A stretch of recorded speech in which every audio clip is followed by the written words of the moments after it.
telescope. Along the telescope, where he stood, he saw the east, he saw the west, he saw the north, he saw the south. For all the land which you see, I give to you and your descendants forever. In Genesis 15, after they enter into a covenant, verse 15, Genesis 15:15. Now as for you, you shall go to your fathers in peace. You shall be buried at a good old age. But in the fourth generation, they shall return here. For the iniquity of the Amorites is not yet complete.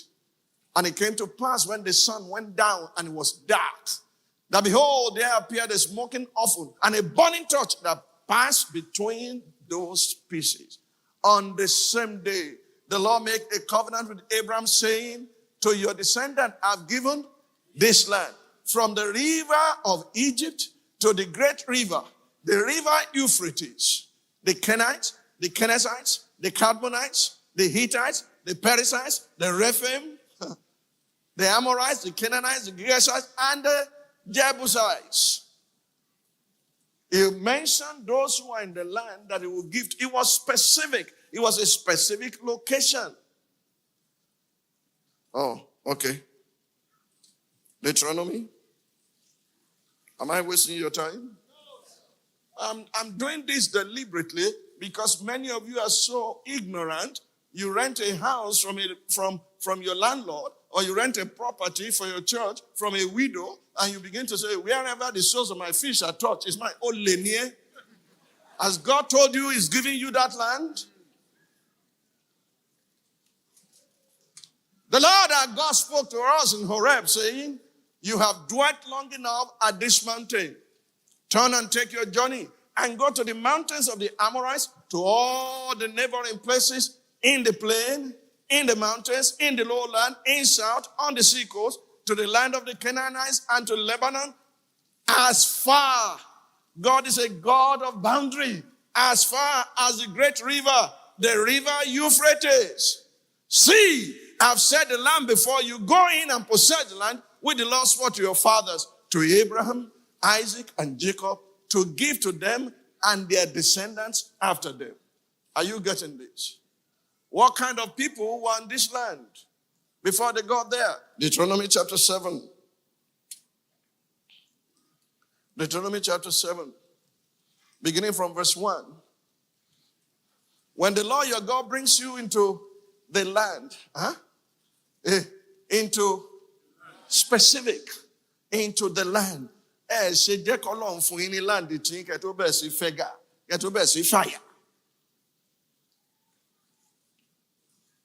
When the Lord your God brings you into the land which you go to possess and has cast out many nations before you, pay attention.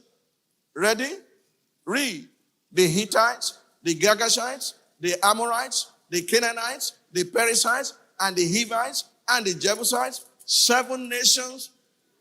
I can't hear you. 7 nations greater and mightier than you. And when the Lord your God delivers them over to you, you shall conquer them and utterly destroy them. You shall make no covenant with them or show mercy to them. Nor shall you make marriages with them. You shall not give your daughter to their son, nor take their daughter for your son. For they will turn your sons away from following me to serve other gods. Solomon tried it. It backfired on him. So the anger of the Lord will be aroused against you and destroy you suddenly. But thus shall you deal with them. You shall destroy their altars, break down their sacred pillars, cut down their wooden images, and burn their carved images with fire. For you are a holy people to the Lord your God. The Lord your God has chosen you to be a people for himself, a special treasure above all the peoples of the face of the earth. The Lord did not set his love on you, nor choose you because you are more in number than any other people. For you are the least of all peoples. Do you know that when Israel left Egypt, they were the poorest nation in the world?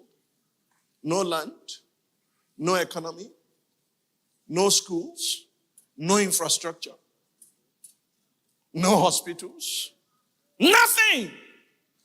But they kept them there and began to give them laws, justice, systems that they will obey, that will cause them to inherit what they did not labor for.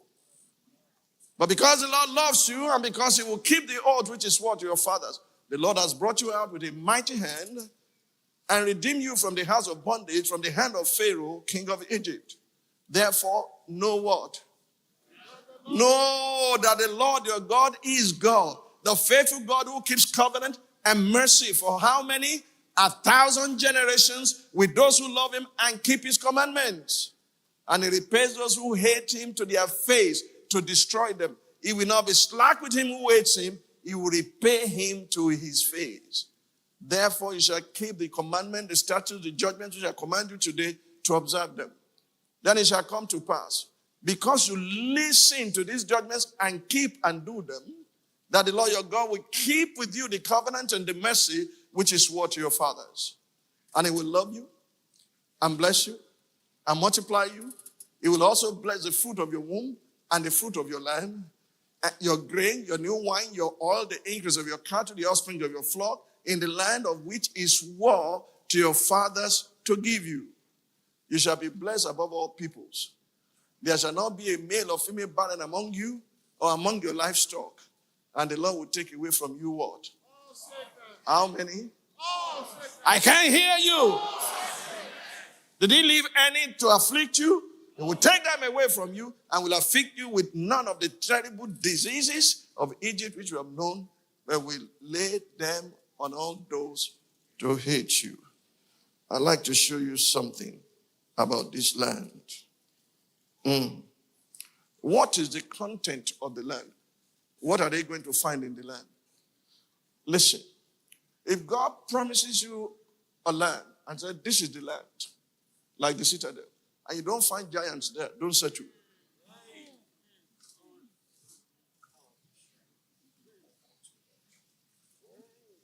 I did. Did you not send me a note when the recent war broke out?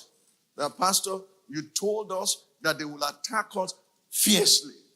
We saw it before it came. That's why we are not perturbed. We are not worried at all. It's part of it. You know you are in your promised land when Goliath shows up. You know when he brings his 4 brothers to fight against you. It is the promised land because the giants are contested. But guess what? To every devil there's a pebble. Can I hear amen? Amen? What is the content of the land that he gave to them? Kai, you really want to see it? Deuteronomy chapter 6.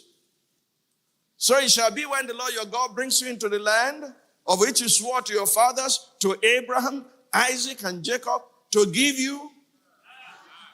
Oh. Who was their town planner? Who among them has studied quantity surveying at this time? Did Jesus not promise and say, lift up your eyes and see? The field is white already. I'm sending you to reap where you do not bestow labor. Others have labored and you have entered into their. We don't need to start building structure. We will use their structure for the betterment of the nation. Yes. So it shall be when the Lord your God brings you into the land of which he swore to your fathers, to Abraham, Isaac, and to give you large and beautiful cities which you did not build, Afamako. Houses full of all good things which you did not fill. Hewn out wells which you did not dig. Vineyards and olive trees which you did not plant. When you have eaten and are full, then beware, lest you forget the Lord who brought you out of the land of Egypt from the house of bondage. Look at all those things that we are going to inherit. You shall fear the Lord your God and serve him and shall take oaths in his name. Listen, cities we did not build. Vineyards we did not plant. I'm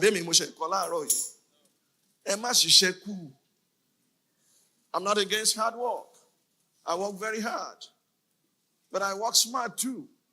I know the things that are freely given to me by God.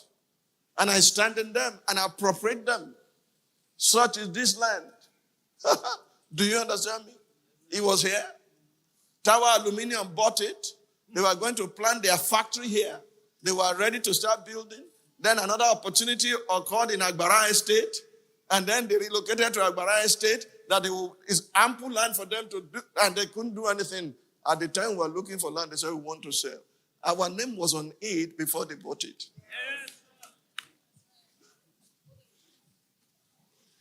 Those things. How about those things that God has earmarked for you, that you are blind, you can't see? May God open your eyes to see the things that are freely given to you by God. In the name of Jesus Christ. Look, these formidable enemies, they are so powerful that Israel could not match them. Give me Deuteronomy 9. Am I wasting your time? Deuteronomy chapter 9. When you get to your land and that God has given you, and He has given you boundaries and you stand in it, He will fight your battles. Abemi mo bẹni tó kọ ọ̀rọ̀ lórí mi tó ní mo swim mo dead tó gbé síbẹ̀ gbogbo ayé ká ó tún gbé kúrò ó tún wá gbé ọ́ní báńkì tó sọ pé kò rí bẹ́ẹ̀ o. The same person. Kí wọ́n máa jàjà tí ò wúlò. Kí wọ́n máa ṣépè kí wọ́n máa gbó bí ajá. It's a waste of time. Hear, O Israel, you are to cross over the Jordan today and to go into. That's not a good word. That's not a very good word. To dispossess. Many of you say, I don't want. Like when Jehoshaphat got to the battle, they were all dead. They said they were stripping jewelry from dead bodies. That's a dirty job. I mean, I'm too holy to touch that. You are to cross over the Jordan today and go into dispossess nations greater and mightier than yourselves. Cities great and fortified up to heaven. A people great and tall, the descendants of the Anak whom you know, and of whom you heard it said, who can stand before the descendants of Anak? Do you know, the apostle success, that Moses began to give excuse to God? I am a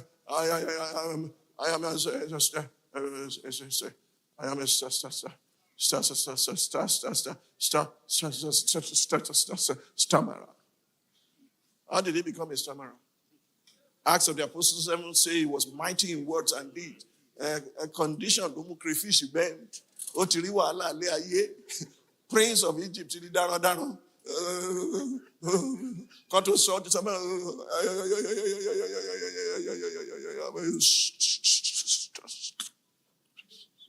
stammerer. He said, okay, I'm bringing your brother to you. You'll be your spokesperson, and you'll be God unto him. God to my older brother. Let me come.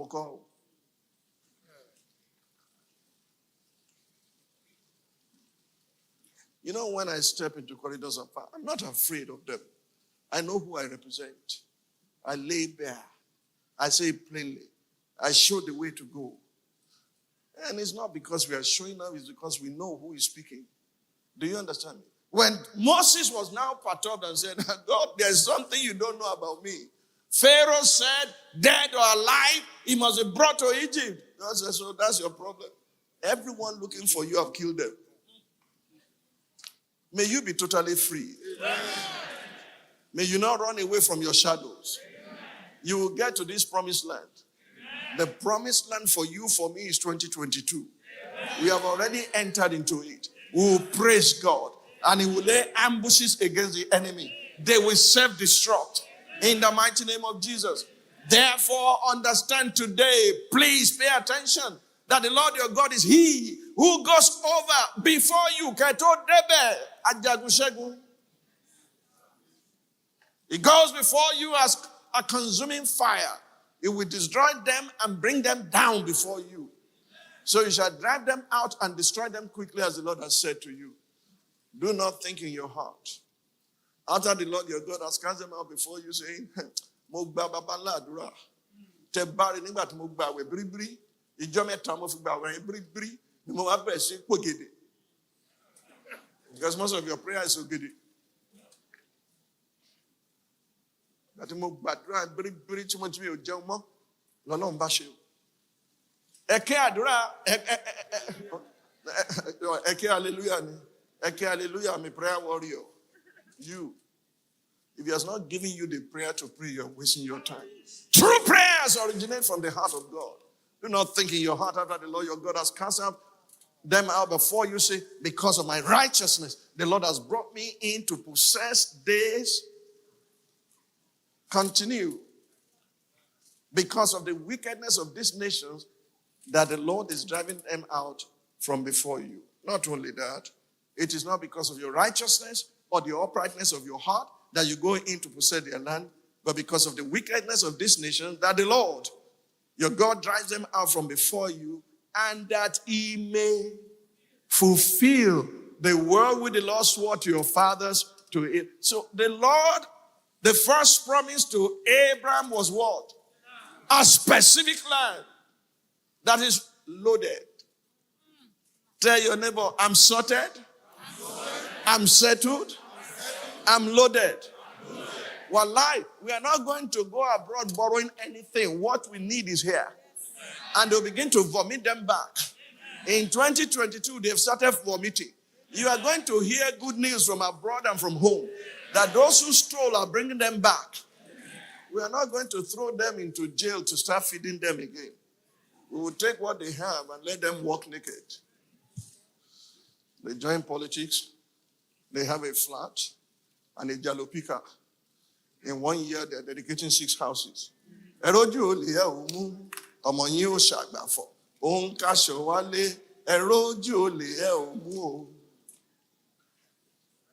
The second promise God made to Abraham, what is it? I can't hear you. You see, how do you want to walk in the covenant of Abraham when you don't even know the promises he made? How do you factor yourself in? What's the first promise he made to him? Land. What's the second promise? Descendants. And you, Bimo, when I'm going to give you descendants. Do I need to begin to open scriptures to show you? Okay. God promised Abraham descendants. And contextually, that will mean righteous descendants. The wicked are cut off from God's covenant with Abraham. You can sing Abraham blessings and mine from morning till evening. It will not happen because you are a rebel and you are wicked. Genesis 13, 14 to 17. And the Lord said to Abram, after the Lord has separated from him, lift up your eyes now and look from the place where you are, northward, southward, eastward, westward. That's the land. For all the land which you say I give to you and your... I can't hear you. And your descendants forever. Genesis 17, 1 to 8. When Abraham was 99 years old, the Lord appeared to Abraham and said to him, I am Almighty God, walk before me and be blameless. And I will make my covenant between me and you and will multiply you how? Exceedingly. And Abraham fell on his face and God talked with him saying, as for me, behold, my covenant with you, and you shall be a father of many nations. No longer shall your name be called Abram, but your name shall be Abraham, for I have made you a father of many nations. Yesterday you are Abram, not so? Stand and put your hand in my hand today, because by the covenant of God Almighty, Abraham became Abraham, and ID will become Abraham. And God took him, spoke into his life. He said, all the ups and downs, all the falling and rising, starts from now on, you're going to be blameless before me. It doesn't matter what anybody says about you. You are now blameless. They can label you what they want to label you. You are blameless. I keep you blameless. One of the things you are going to learn from the life of Abraham and God's dealings with him is that when God shows up, he's not saying, did you sleep with Hagar? How dare you? Didn't we enter into covenant? Why did you do that? Can you see I've stopped talking to you? No. No. He does not want you to be sin conscious. He wants you to be righteousness conscious. I am blameless before the throne. I'm commended by the blood of the Lamb. My spirit, my soul and body, they are blameless before the throne. Take your seat. Oh, Shay, I remember all the bad things you did. Oh, I remember them. Didn't you tell me yourself? Oh, there's too many. They are weighing you down. Actually, sure, let me make it by. Follow me, and I will make you.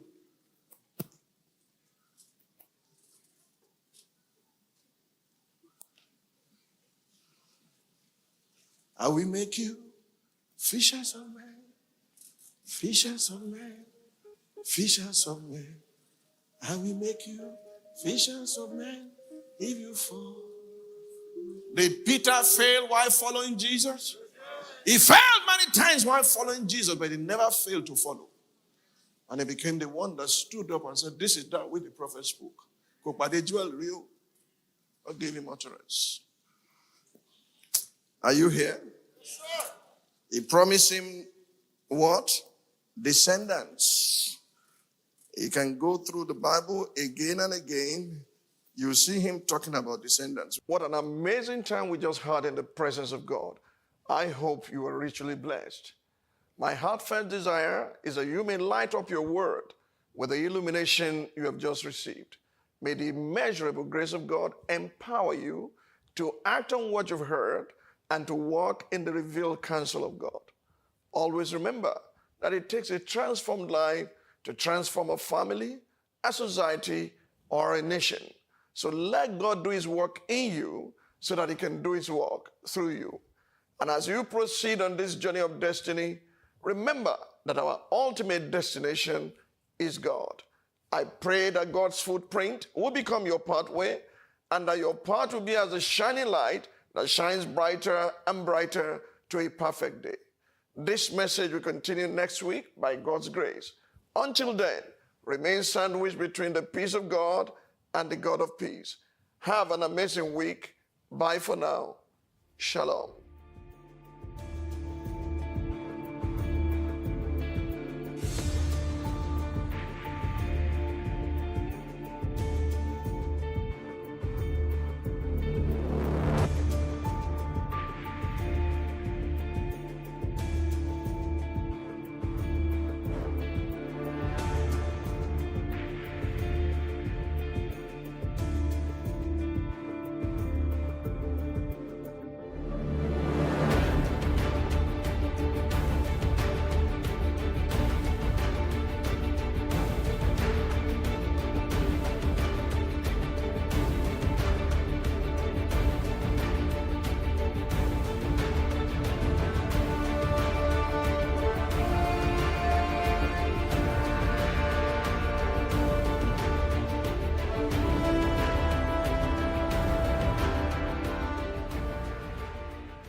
What we do not understand, we will stigmatize. What you can see is the remaining of the tanker that exploded. He suffered equally confessed.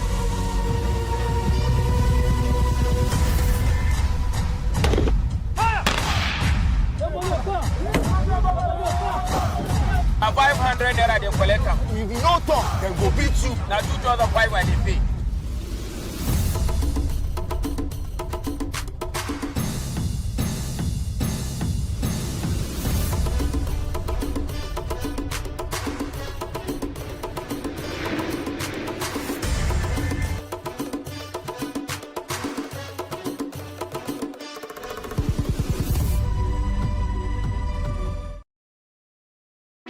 Hey, what's up, guys? You're welcome to another edition of Plus Event, and I remain your host, Ifeoluwa Oshukeye. Your absence isn't an excuse anymore, as Plus Events is all you need, as we bring you the glitz, the glamour, and loads of fun. Oh, definitely, by no question. He's a living legend.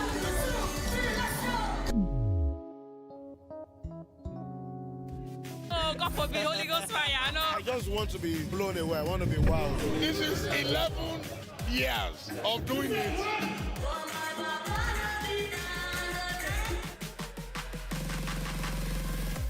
I'm surrounded by so much positivity. No, it's okay. Yo, what's up, my people? It's your boy Starboy Terry. You're watching Plus Event on Plus TV. Stay glued to PlusTvAfrica every Saturday and Sunday, 4:30 p.m. West African time.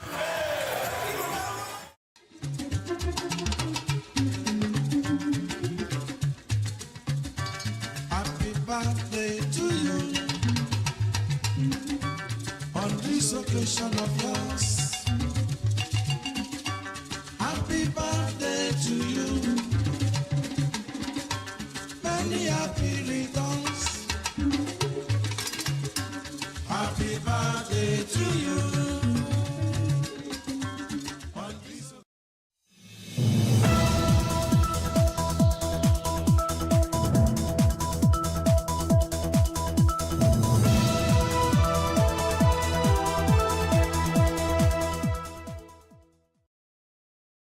And Look, all of them, all of them in Lagos, let me all tell of you, them in Nigeria. listen to me. Nobody. When I'm talking, you keep quiet. An arrogant customer who is not ashamed. Pastor Donald, why are you not picking my calls? Why haven't you paid the balance up till now? Telling the honorable court that I have not been calling him, I've not been picking his call. It's a fabricated fallacy. He did this just to debase me.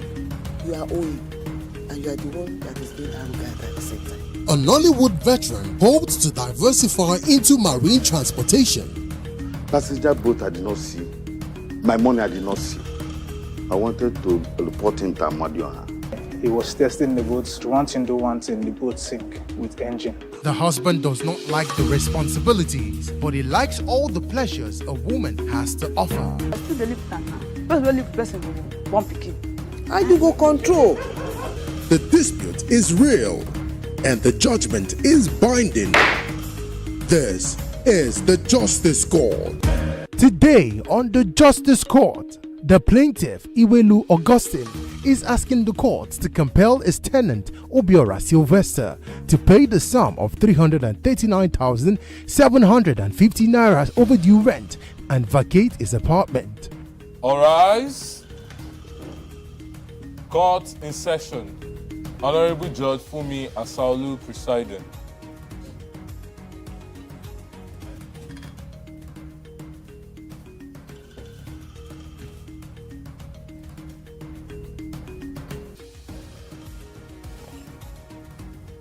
Please be seated.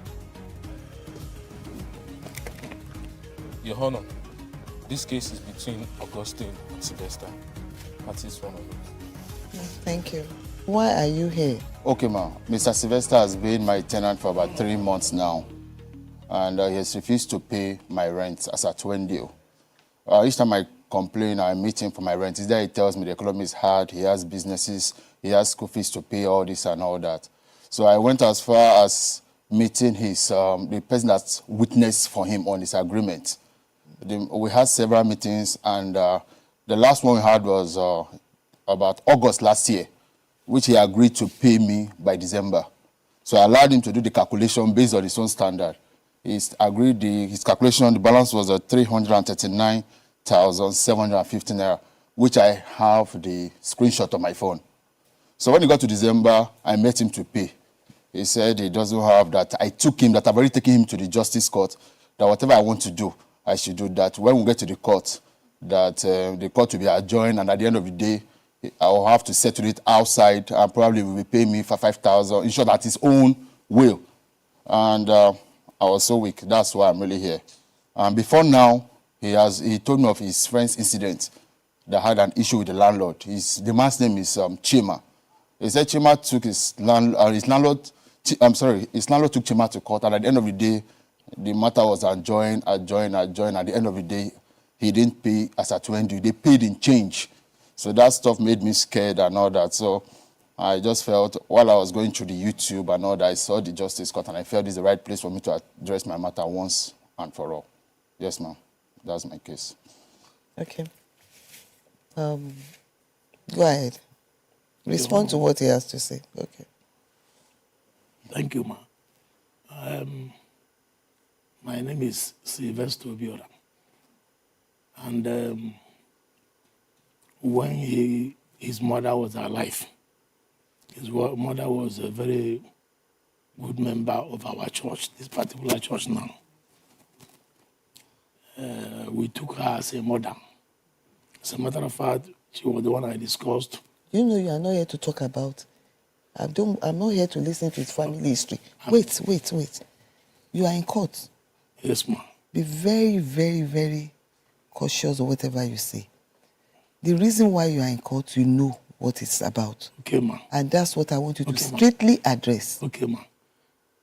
Your Honor, ma'am. Okay. Now, the very day I came for that apartment with a man called John.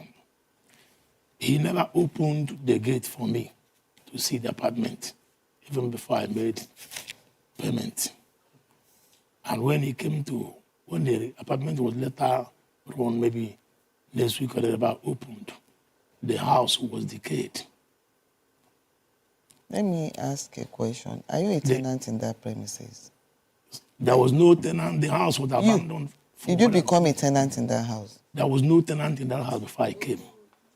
I'm asking you. I'm not asking. You have to listen. Just calm down and listen to my questions. Okay, ma. Because when I'm asking you A, we are talking about Sorry, D.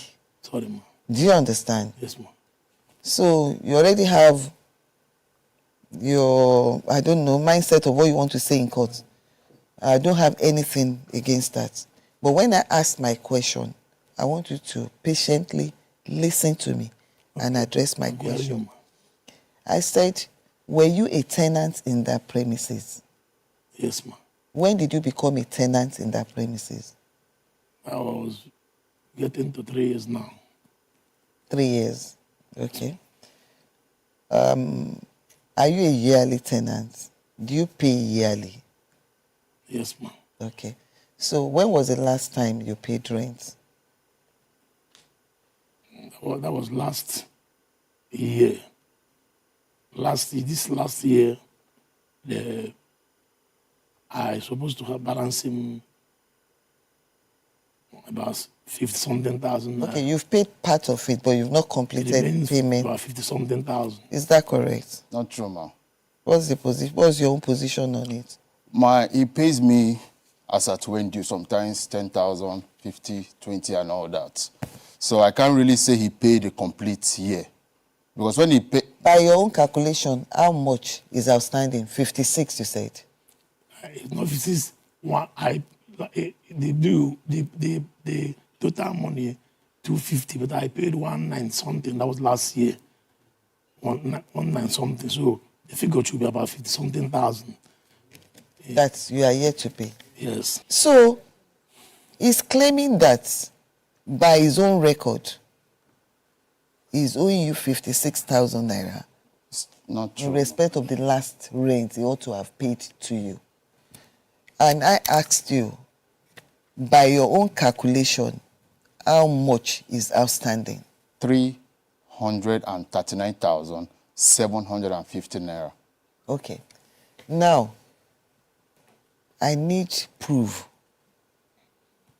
But, Mommy, Your Honor, this house, I spent more than almost 2 years' money to repay it because he didn't open the house for me to see. The plaintiff, Iwelu Augustine, alleges that Obiora Sylvester has been defaulting on his rent payment and boasting that frequent court adjournments will frustrate the case if he was sued to recover what he owes. The defendant, Obiora Sylvester, claims the apartment was in a state of disrepair when he moved in and had to spend huge sums of money on repairs. Judge Fumi wades into this matter. Now let me get your story right. When you paid, what happened? Apart from payment, the money I used to repair this house was damaged. He did not open the gate when I came the first day to see the nature of this house. Before you made payment? Yes. And when I came in, I now stand spending. Wait. Let me tell you the way it ought to be. Let me tell you. Just wait, I'll come back to that and explain it to me. If you pay rent for a premises without citing what you want to use your hard-earned money to pay for, whose fault is that? And after making that... No, so now wait. After you made that payment and you stepped into the house and you saw the state of the house, you had 3 options. First, demand for your money. 2, if you want to spend your money in the premises, sit down and have an agreement with them. And you put it in writing, both parties sign. And you tell them that that money will be deducted from your subsequent rent. That's what everybody does. Then the third option is take it as it is. You spend your money on the premises and you decide to live in it by that. And when you are leaving, you pack your stuff and you leave. That means you have taken it as it is. So these are the three options that is generally, basically open for any reasonable person to take position on. Either you reject the premises entirely and you tell the agent, I want my money by all means. You get your money back. Or you sit the agent down. You tell the landlord, have your own quotation of repairs to be made on the house. At times they will demand that they want to bring in their own person to give you the breakdown as well. You compare notes. At the end of the day, you agree on a figure. Then you drop an agreement. You both sign that the money will be deducted from your subsequent rent. If you don't do either of this, that means you've seen it, you are ready to take it as it is, and you are prepared to spend your money on it. You can't hold anybody responsible for that. Now he has a breakdown here. He's talking about 300 and something thousand naira. And you are telling me about 56,000 naira.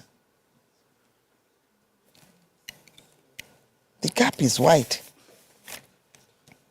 So I want you to take this back to the plaintiff. Show him, let him see all the breakdown, your calculation, and reconcile. Give it to him. Okay. This is the first payment he paid when he packed in. You know what? Step out. Come to this side and have a look at it. I can let the two of them reconcile. This is the first payment which he paid when he packed in 2019. Okay. After this, he didn't pay anything again. He said that he gives me 5,000 today or 10,000. I want you to reconcile so with that figure. This is the only one which he paid. That No, you know what? Right now, the two of you are not addressing me. It's the two of you I want, let me have more.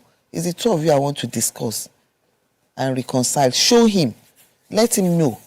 Show him the record, the breakdown. This is this year, this is how much you pay. This is what is outstanding. 3 years, 169,000 when you packed in. 3 years. Yes, 2019. This is the only money you transferred. The others were 5,000, 10,000 as the case was.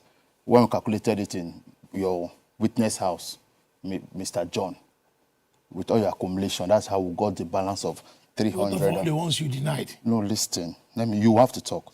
This is the one you paid to me. Then later you paid. This is the ones you accepted. What of the ones you collected? He's not saying this is all. Listen to him. Your learning skill have to improve. Oh. He's saying this was paid direct into the account. There are others you made payment of like 5, 10. I mean, that's what I can hear. I'm not standing there. And he said you had somebody that was there, that they reconciled account together. But what I expect you to even ask him is like, okay, now this is 169.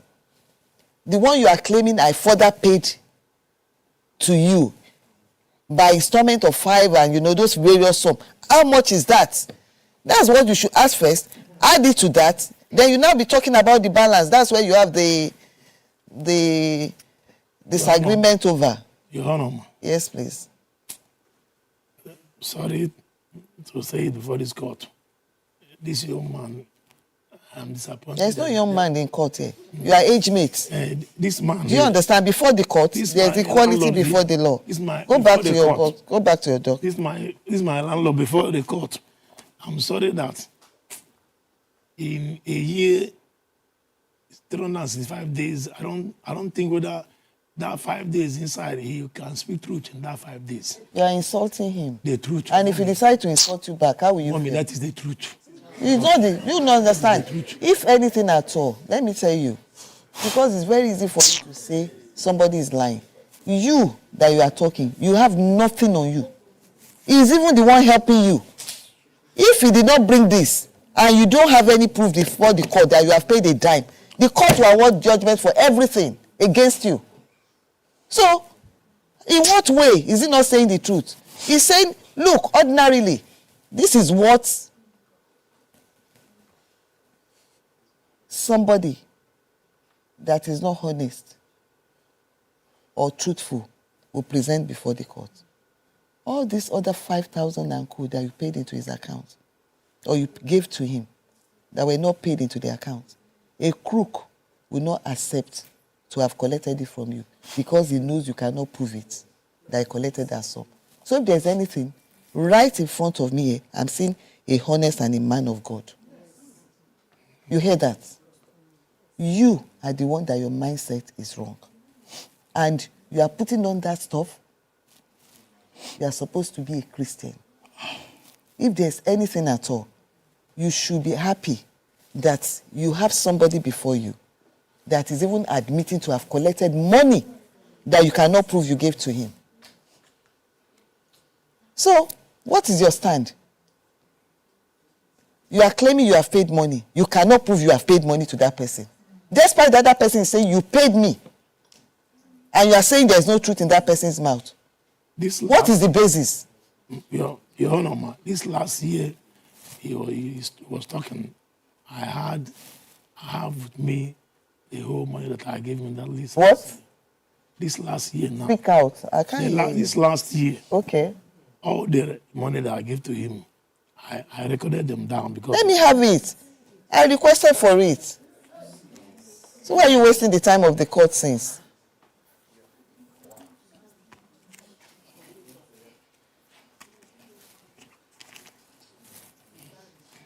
The total given. Only this is the total. You know what? Step out there and let him show it to you, just the way he did now. Okay, ma. This the record. 195,750. The money gave you last year. The money you gave to me, 195,750. Yes. Was that you gave to me last year? Actually, I can't really vet all this, my lord. But if we add this to, it's not up to 3 years' rent. If we add what he's claiming. Let's even assume that you collected all the money here, plus and you this and collected this, it's still not up to 3 years' rent. So now, do you want us to take it that you actually collected this? I know, ma. How much is that? it? Forgery, ma. 195. Plus 196. 370 something. Minus 750,000. How much is the total rent? 750,000, my lord. I think it's even more than what I'm even asking. 50,000 you collected from filling station. Where is the money? The what? My lord. How much is that? I don't. 50,000 you collected from Conway. My lord, I've not assessed. Why did you write it there?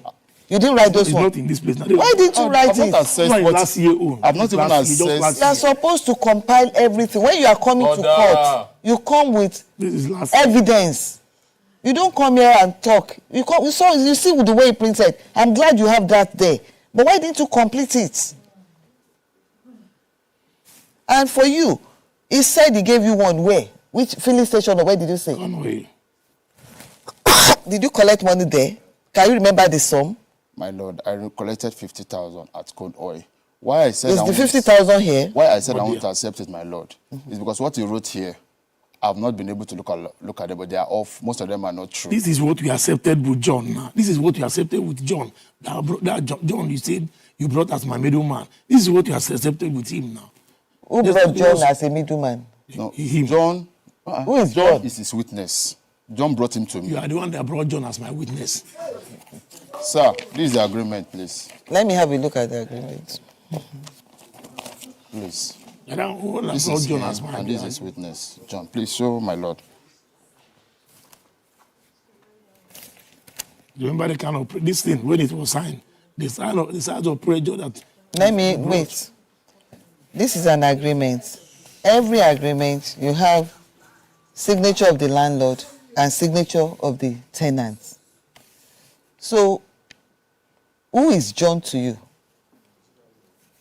John is a friend of his family. Okay. Then. How did you meet him? I knew him from the church. From the church? Yes. Okay. Because what I have here. And everything, so Your Honor, everything you want to do, he will tell you that John has been with the family, with the mother for over 20 years. So if John is not involved, even while he want to sell property, he will say, John, if you do not call John, there will be no business. Okay. Because John witnessed for you. And one Chimamadi Emmanuel witnessed for for him. You have something to say? What is that? Your Honor, ma, he doesn't, let me say, he comes often and on to collect money from my house. Whether he's passing road or anywhere, you understand it? So to record it, I was dealing on trust with. That's what I'm telling you. Subsequently, you've made all this mistake now. If actually you made the mistake, but subsequently, it's not done that way. It doesn't even have to be tenancy issue. You make payment for anything. If you don't get receipts, make sure you have evidence of payments. Do you understand me? Yes, ma'am. That's the way it should be. Because if you can't prove that you've made such payments, it will be taken that you have never made that payment. I made a mistake, ma'am. All right. I'll come back to that. So what's the second issue? NEPA bill. You raised the issue of NEPA bill, so I want you to address me on that. When I came there, I never knew he was not paying NEPA for many years. So there was no NEPA, not like there. And I went to NEPA to know how I would get light, because I was calling him. He said I should go and settle with them. When the NEPA people were calling him to come because he was owing them close to 300,000. How much? 200, added 200 is something that he was owing them. He refused to come. He said I should tell the people that he traveled. Why he was here. And you told the NEPA that? I can't lie for him now. So what happened? Then I even the water he's supposed to put for me there. I spent over 15,000 in his hand, not that I called a worker outside, in his own hand to put water for myself. I spent about 400,000 before NEPA give me light there. Give me proof. Oh, wow. Why I don't have the proof is that the first one I paid, the letter came and cut and carried the wire and go. I now have to go in that one. This one, there's no record for that one again. The first one that had record, where is it? So that I'll be sure you are not telling lies. It will be in my bill, NEPA bill. The first one from the amount he was owing. So why didn't you bring it? I didn't know it would come. Well, you remember to bring this.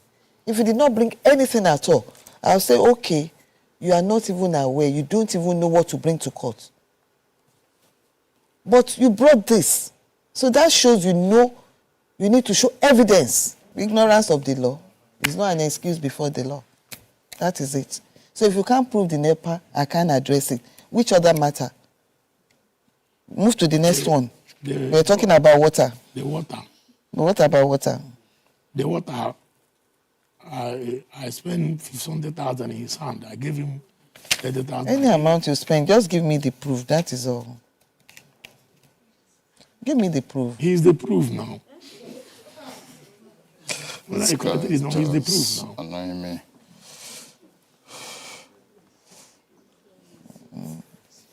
He's the living proof now. You have nothing to prove on that. Okay. So, I want you to calculate how much is involved on the rent and another thing. You can't tell me that everything on that list is false. Are you saying everything there is false? My lord, I have my reasons. I presently cannot remember to vet everything he wrote since they are not receipted. June last year, to be precise, we sat together and he brought everything, all the money he claimed, and we've balanced it. That's how we got the 339,000, which I initially was claiming 450,000. And I said, if you are claiming if you're claiming you owe me 339,000 naira, it's 339,750, pay that and I'll let the matter close. I agreed. That's what he brought. I didn't debate that with him. So I'm surprised he's saying 50,000. And to prove it, I had a screenshot of where he wrote it. It's Let here. me have a look at it then.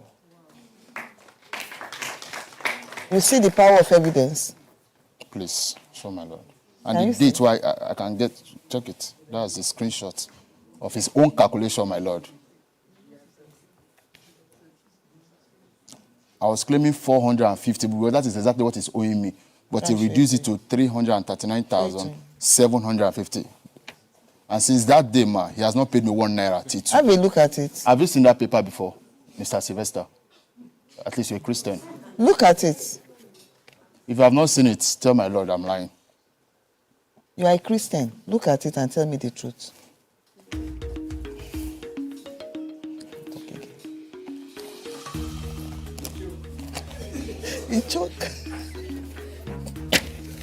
The defendant, Obiora Sylvester, claims he made several unreceipted payments to Augustine that were not accounted for. Unfortunately, Sylvester does not have proofs for the total sum that he claims to have paid. However, he insisted that 56,000 naira is all he owes at this time. The landlord, Iwelu Augustine, has shown an evidence of account reconciliation that substantiates the fact that the tenant had consented to 339,750 overdue rent. This matter is unfolding as Judge Fumi continues to cross-examine both parties. This case continues next week. You eat in the same plate. You now turn things down and I turn everything against me because you threaten me. From where? Yes. You eat in an Anambra man. night. That you show me that you're an Anambra man. I don't know what that means. Austin, you can't. Mr. Sylvester, I won't give you 5 months. Don't waste my time. Please. All the money you collected from me, you denied all of them because I didn't write them down. Now I'm not. You are begging somebody to extend your time to you. You are still saying all this. Sorry. You really have wisdom. Sorry, ma'am. Sorry, ma'am. Sorry. You called my house your second house home before. Why do you? Order! Why are you doing like this?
What we do not understand, we will stigmatize. What you can see is the remaining of the tanker that exploded. The suspect equally confessed.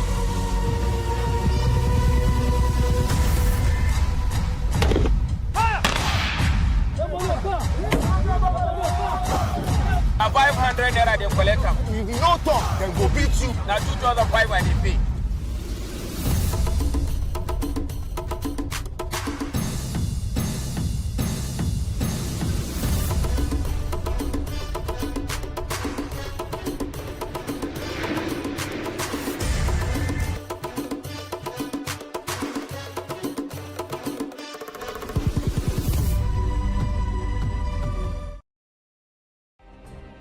Nigeria's Niger Delta region, from where the black gold fuels Africa's largest economy, where the lines between wealth and poverty has never been thinner. Conflicts, poverty, insecurity, and environmental challenges daily confront the region.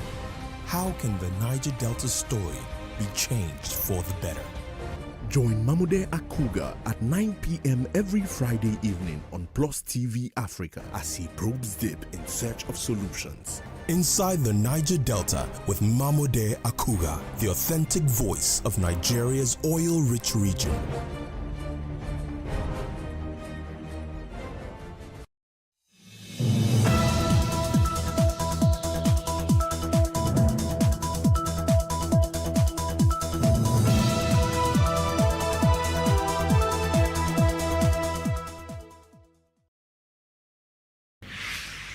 "60 Minutes with Angela" starts right now.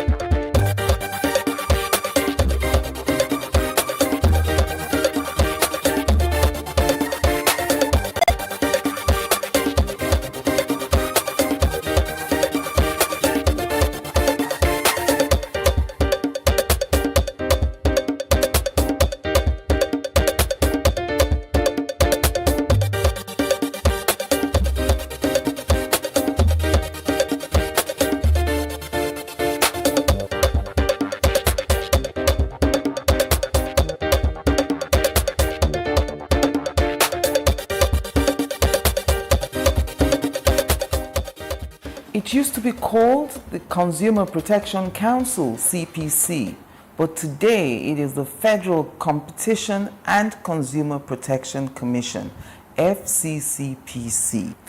It is the #1 protection agency in Nigeria, established to improve the well-being of the people and protect her citizens in the marketplace.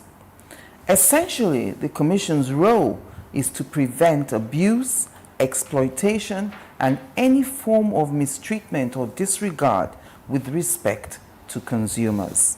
Babatunde Irukera has been overseeing the transition and operations of this commission since January 2019 and has contributed immensely to the rise in the profile of this commission.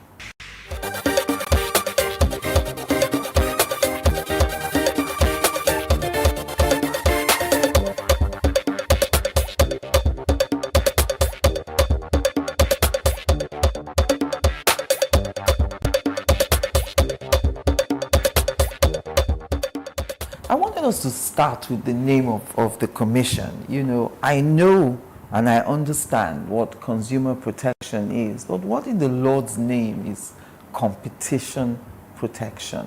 It's one of those words where it speaks for itself, yes, but from a regulatory standpoint, it almost begs a question. And what it is that the history of competition would probably come from a long history in the United States of what is otherwise called antitrust. And antitrust has its history in what really is expected to be a fiduciary relationship, a position of trust between industry and consumers. And so what it is competition regulation is market regulation in some sense, making sure that the market is free. And the dominant economic theory and principle globally today is free market.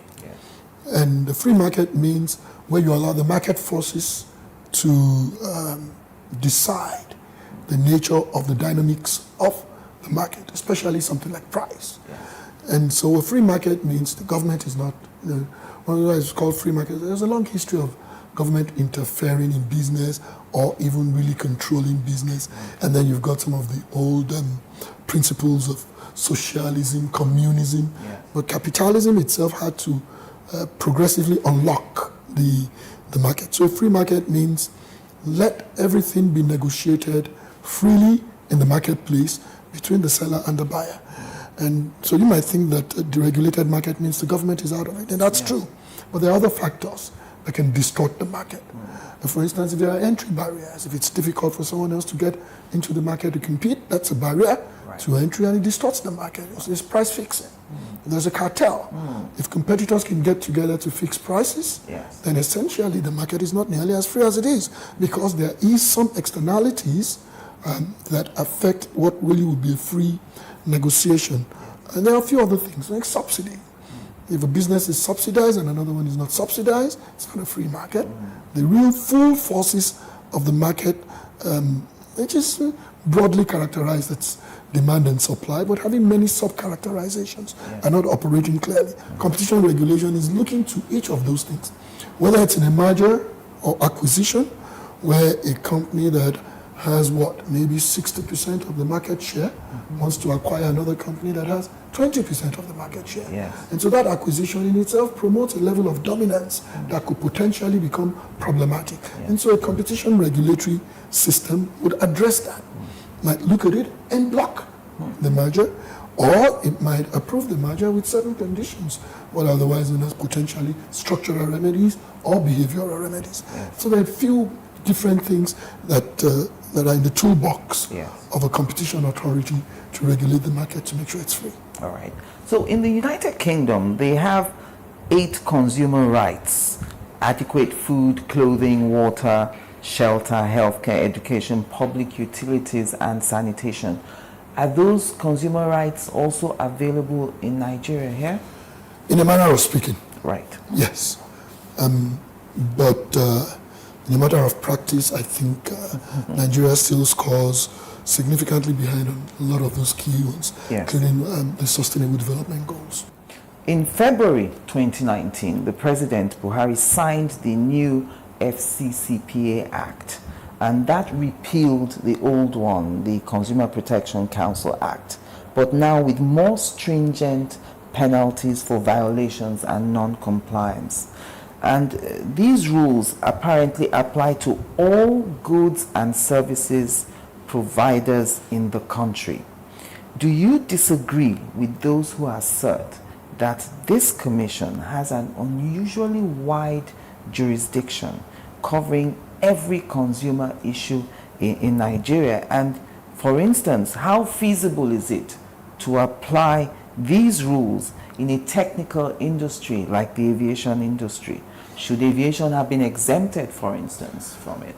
Well, to the extent that they make a statement of fact that the provisions of the FCCPA is pretty wide-ranging and covering the entire spectrum of commerce, I agree with them. But to the extent that they say that is inappropriate, I strongly disagree. And it's a good example you give with respect to aviation. At the end of the day, the nature of what a consumer protection or a competition authority is quite specialized. And so taking aviation as an example, and we're not getting into the airworthiness of an aircraft.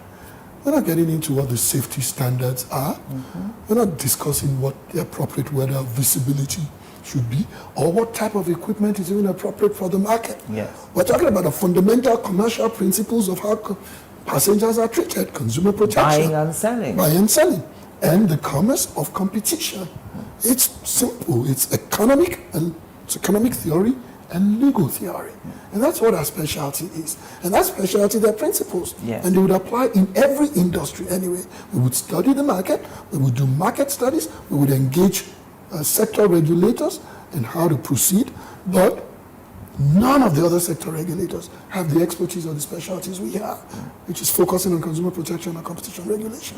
And so that brings us to the matter of aviation. I know I've been following the agency. On Wednesday, March the 2nd, 2022, your agency reacted to the move by domestic airlines, purportedly under the Airline Operators of Nigeria. Now, first thing, the AON, the Airline Operators, is a trade association. Is your commission regulating that group? So the commission regulates all goods and services and any commercial activity. Whatever you do for the purpose of commerce is subject to regulation. And so a trade association in itself is not a business. And so take the AON, for instance, doesn't have a license, doesn't have a air operator's license, doesn't have an aircraft of its own, doesn't have any passengers of its own. It's an association, it's a platform. And so the members of that platform are subject to regulatory authority. And as a matter of fact, the law apparently clearly, specifically states that you cannot, even on the platform of your trade association, engage in conduct that is inappropriate under law. And it is inappropriate because you've used the word cartel. The commission has used the word cartel. Some people are reacting to that, saying, are you trying to fix prices of tickets for the airlines, in coming down hard, in saying that there was a coordinated increase, by the airlines, some of them? You also went ahead to say the commission has credible information that people at a meeting had arrived at a consensus and that the meeting ended in a resolution that encouraged, permitted, or consented to a coordinated conduct. So break it down for us. What is your quarrel with the domestic airlines increasing airfares? And so the one thing that we're absolutely clear about is we respect the right and the prerogative of airlines to fix their fares. Right. In a free market, they're going to determine their fare based on whether the passengers want to get on the plane or not. Right. And that's how it should be. And to make that market free, we want all the competitors in there. We want to make sure that no competitor is handicapped against the other, so they can truly, fiercely, and robustly compete for the customer and patronage of consumers. Once that is happening, we're just on the back seat watching the market play out. Anything that disrupts that. So for instance, if the association gets together and they even discuss commercially sensitive information such as price, that is an illegal meeting. Price fixing. Just even discussing mutual pricing is against the law. Really? Everybody should go and manage the revenue models, their volumes, their supply by themselves. It is not for competitors to come together and have those conversations. It is the most egregious level of it. When you now sit around and say, by the way, let us agree on what the price is. What you've done is you've completely eliminated competition. What if they're saying that because of the cost of aviation fuel, they've come together to discuss that, the effects of the high price of aviation fuel, and that discussion led into the discussion? You must exercise control over your discussions. That's what the law expects of you.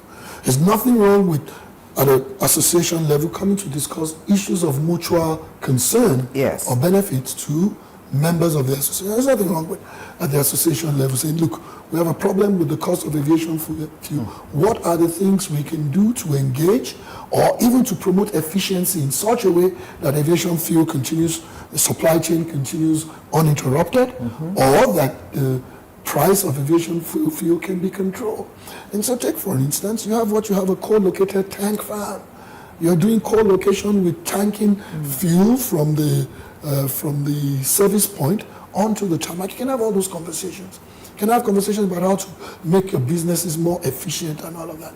But those conversations must be that what it is. You cannot from there say, and by the way, based on all these considerations and all the consents, I think it is only fair that we now agree on what the minimum fare for travel on Lagos, Abuja as a sector, for instance, is. You cross the line, and it's a red line. It's a red line. What is the way forward now? Has the Commission expressed dissatisfaction to them? Are the airlines going to reduce these prices or change the prices? So our problem is not a reduction or not. Right. I think we, from our role and our expertise, we're at least one step removed from determining the fairness or otherwise of their fares. Right. And because that's not the subject from a mandate standpoint, and then a follow-up to that is that even if that were the subject from a mandate standpoint, we would be arbitrary in determining whether it's high or low. And I understand consumers feeling that this is high, it's understandable. Yes. But the first component, the most important component to even correcting that system and allowing us to know what the price is first, let there be competition. Let one airline set its fare at what it considers profitable based on its own revenue management model. Yes. And let another one set its fare based on that. They operate this different equipment. They don't have the same number of employees. They don't have exactly the same input cost. You don't know who owes and what they owe. They're not leasing from the same company. Their lease rates are different. Their insurance premiums are different. Bunch of things that go into the cost, and which makes every business, airlines inclusive, determine what their margin, what their comfort point is. When that happens, then you can say, if the market is still not working well, then a competition authority can look again in its toolbox to find some other tool to address what the problem is. Yeah. But at the minimum, let the market be free. At the minimum, let the market be free. All right. So when you say let the market be free, is there going to be any form of punishment for them even discussing something that was illegal in the first place? Per se, yes. Yeah, I mean, the law provides that it is wrong. And if you violate the law, there should be a consequence. Right. However, because it's commerce, yes, and what you want to do is some of the key exceptions to the black and white letter of the law or the elimination of the shades of gray is that when conduct occurs in the context of commerce. And so a proper regulator in commerce must have a regulatory framework by the law that allows it to exercise its mandate on a spectrum. And that regulator must also have the skills and the knowledge and the sophistication and the intimacy with commerce to also know how to operate on that spectrum. Yes. And so, yes, I think that there's a consequence management system that requires consequences for this, but there are a bunch of other factors that we would consider to determine what the consequence should be, including, for instance, I'll give you a quick one. Competition regulation in Nigeria is recent. And this is a very mature economy where people have done their business in a certain manner. And so unlocking competition to its full possibility requires some management and navigation. And so we would exercise that. We would look at each of the situations, look at the conduct of the parties, look at the benefit to the parties, look at the injury to the consumers, and look at their responses to determine where on the spectrum. And that's why I can't say whether there's going to be a significant penalty or whether just corrective measure will be sufficient. I want to take you now to what I'm calling unsolicited text messages and the way out for consumers who are experiencing it. I don't know if you wake up every morning and there's a text message that comes in, say from an insurance company, you didn't subscribe to it, but it's regular, it comes. And then I think, okay, is this a business model? Is the telecom operator making money from, selling phone numbers to these companies that are sending all these messages? What is the way out for a consumer who is not happy to receive those messages every day? So that still exists, but to a far, it's much less than it used to be, because the framework was also created by the NCC, which is the Do Not Disturb. And you can sign up. There's a specific express act that a consumer takes to sign on to that, meaning I'm excluding my telephone from receiving unsolicited messages. Where I think the disconnect is, and the work still needs to be done, is whether the process of signing on to that is burdensome to consumers. I mean, the best possible consumer protection is for anything that a consumer needs to do to secure their protection to be not burdensome. And another theory might be, should default not be that do not disturb, and I have to opt in if I want to receive. And those are conversations that must occur based on consumer feedback and surveys and engagement with the primary regulator, in this case, the telecommunications regulator. Join us again after the break.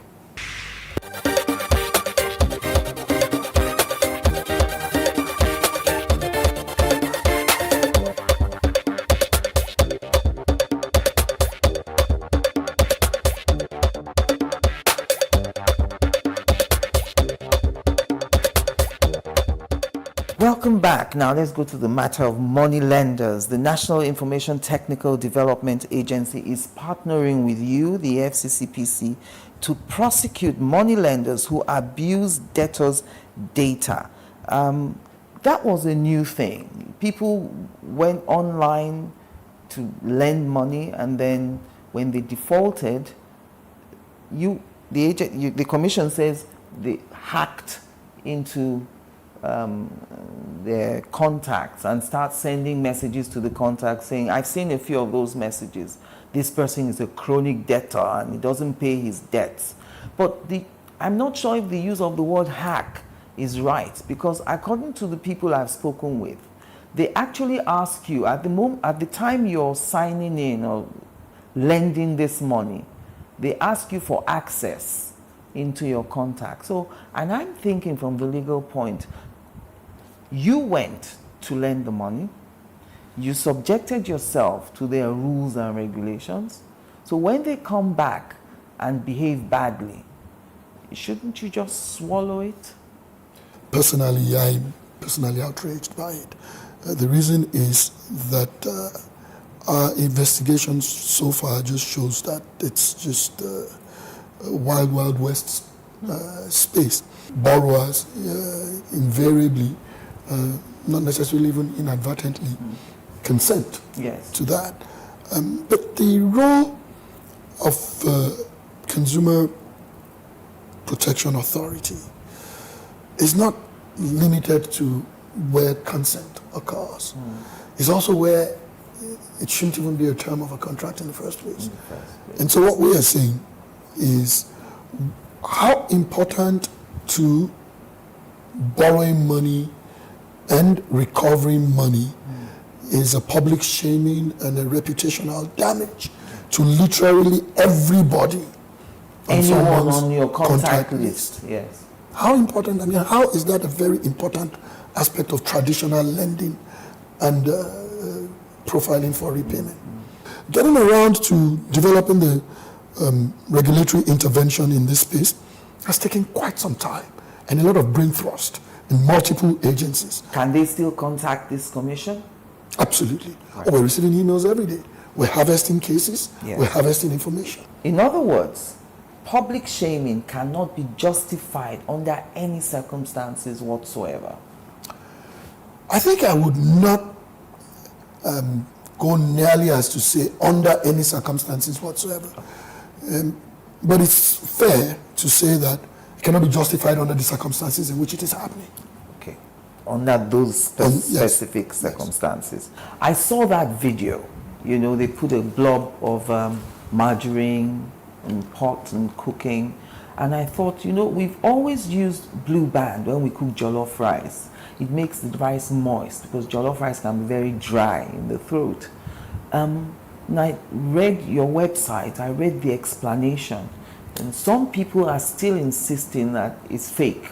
So I wanted you to just sort of educate us about why it seems that this margarine seems not to be melting, whereas if you use butter, you put it in the frying pan, it melts immediately. Good. Now, what it is margarine, it's fat, it's trans fat. But what determines if it's margarine or not is really a standard threshold. When it doesn't make that threshold, it's not margarine. It's just another type of spread. Right. And depending on what it is, the spread is something that is held together by what you call emulsifiers. Yes. And those emulsifiers hold it together. You use it for bagel. It's different from the margarine you spread on your bread or that you fry your egg with. And so that it's not melting. It's not an indication of whether it is adulterated or whether it is substandard or fake or dangerous, by the way. No, it's exactly what it is. Spreads are spreads. They are not set up to melt under the same heat level as margarine would ordinarily melt. And so what this company did was they've got the Blue Band margarine and then they've got the Blue Band spread. And so what it is that some consumer must have bought the spread thinking that this was margarine. And so if there was a question here, it might be for a manufacturer who needs to do a little more work in differentiation. Yes. But the scientific evidence, and we have a quality assurance department here with food science technologists and other scientists there. Pretty comfortable working with them, the standards organization, and even gathering information from NAFDAC that the spread is not dangerous because it doesn't melt. And that this product didn't melt, wasn't margarine that was substandard that failed to melt. Yes. So it is safe. Yeah, I mean, and so from a standard standpoint, I mean, there are all kinds of other arguments about the safety of consuming trans fat or from health and lifestyle choices perspective. And so I won't, that's not the point I'm making. But from a standpoint of applicable standards, whether this is edible and whether the Codex or SON standards already have accepted that the components or the ingredients of the blue band spread as it is safe for consumption, the answer is yes. Right, okay. Now, to this matter of 5 shipping companies, in 2021 last year, this commission established a case against 5 shipping companies allegedly involved in influencing high freight rates, including associated costs to the country. And I thought, is this... And even identified some specific shipping lines who had been part of what really is a charter, as we call it, some charter about coordination. Some of the information we've also seen already points in the direction of other shipping companies that were not subject of search, right, which we will be expanding the investigation to. Now, you've mentioned investigation a few times now, and you've also talked about, you know, like FBI, you're doing some kind of undercover work. So when executing all these actions or search warrants, are there ever any altercations? Do you also prosecute these altercations when your men want to go in, for instance, and want access to some kind of sensitive information? Do they get a resistance?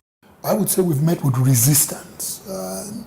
Some of the resistance have been more robust or more animated than others. But altercation in the sense of getting relatively physical or risk of significant injury, no, we haven't seen that. Now, it doesn't mean that there haven't been physical contact sometimes. But we've met with resistance, which is pursuant to law and an execution of a search warrant, we believe potentially be a violation of law in a criminal context, which is obstruction. Yes. And we've got at least 2 prosecutions going in 2 different industries where we executed search warrants, but certain executives or at least operatives of the subject of the search warrant resisted the agents of the operatives of the commission in discharging their work. Yes. And the prosecution clearly is an important aspect of our work. And for industry to understand that there's a way to proceed, and to the extent that the conduct of the commission is legitimate in compliance with law and many times even pursuant to a court order, what the law requires is for you to cooperate. I want to take you to section 33 now of the Act that sets up this commission. Failure and refusal to respond to a summons of the commission amounts to an offense. It does, as it should be. I mean, how else can we do our work? What's different from that? That's the global standard. Yes. If the regulator asks you to come, you go. If they ask you for information, you provide it. If you fail to, they must find a way to compel you. And when, in addition to compelling you, they must find a way to penalize you for failing in the first place. Yes. Just imagine how completely impossible the work of regulating the space and protecting citizens would be. A regulator had to pull out, go through a tooth extraction to get information from businesses. Yes. And so that, for me, are some of the most important areas. I'm more concerned about protecting the procedure and the processes of the institution and what the possible outcomes are. And so when there's a failure to respect the law, I stand strongly against that. I prosecute by myself. I go to court myself personally to prosecute. Because it's so important. Yeah. There's no way we're going to build the institution. What we would prefer is not to have to intervene in the market nearly as much as we do. Yes. And it is only holding people accountable to processes that can create the appropriate deterrence, modify behavior for people to behave correctly. In the absence of consequence, there is absolutely no incentive to behave properly. So, are you saying then that the repealed CPC Act, it was near impossible to prosecute violators because the offenders would just not play ball? Under the CPC Act, there were certain powers. Whether those powers were fully exercised or explored is a totally different thing. It's fair to say that the FCCPA certainly is a more robust piece of legislation that clarifies the powers, and you don't have to determine the scope of the authority of the regulator by inference, as could have been under the CPC Act. Now it's more express. How could that law have been so defective, though? I wouldn't say that. I mean, law by itself is, even constitutions, the effort to repeal the Consumer Protection Council Act and enact the FCCPA is actually something that started before I took on the role. Where was it a priority for me when I took on the role? Yes. Was it something that we dedicated resource to pursuing? Yes. And so I think to take the credit for all of that would be disingenuous. Right. And you've also called for guiding principles for road haulage in Nigeria. What informed that call? In a country where laws regulating and controlling even alcoholic consumption and driving, and laws with respect to infant restraint in vehicles, whether they're sitting up front or whether you're using a car seat or not. Too many things that constitute number one factors in fatalities in developed countries are not even applicable here. Yes. Yet we still have haulage being number one.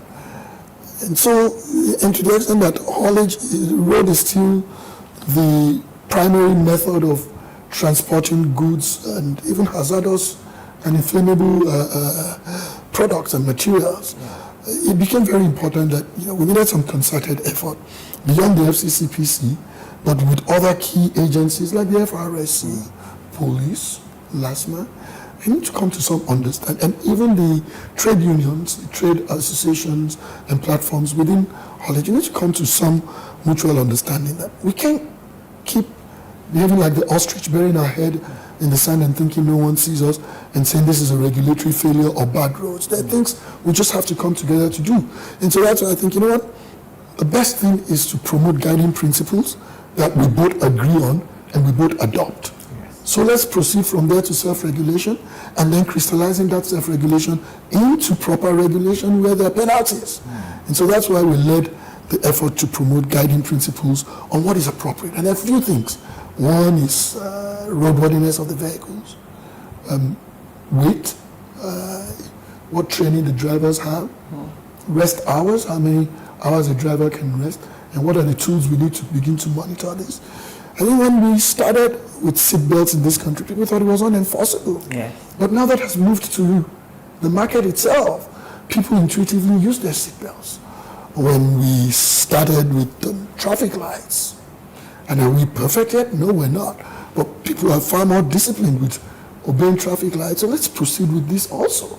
It will take us to the next level. Yes, take us to the next level. I wanted us to talk about a little practical example. So someone buys an air ticket, for instance, and then through negligence on the part of the travel agency, when the person gets to the airport to check in, they said, oh, sorry, this is not a return ticket.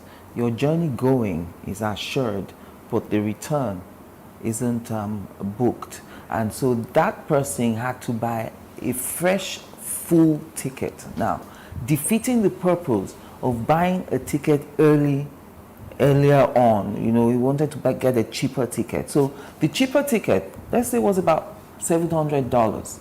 On the day of travel, because of a mistake by the travel agency, he ended up paying £1,200 for the same ticket return. Now, that agency is not coming forth, with what they want to do. I thought in that kind of situation, not only will you do a refund, you will also pay the difference in what he originally paid when he did the first ticket and what he ended up paying on the day.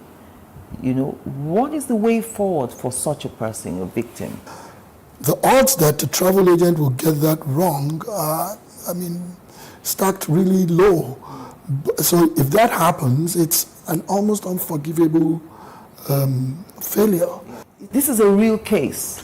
If that came to me, I would hold that travel agent absolutely responsible to the entire cost of the inconvenience. There's absolutely no excuse for it. The inconvenience of the £1,200? Absolutely. When I say the inconvenience, I'm talking about the cost of travel and additional inconvenience. Yes, damages for that. Absolutely, without question. Can the person reach out to the commission in such a situation? Absolutely, go online. There's a portal to file a complaint. Online? Online, on the website.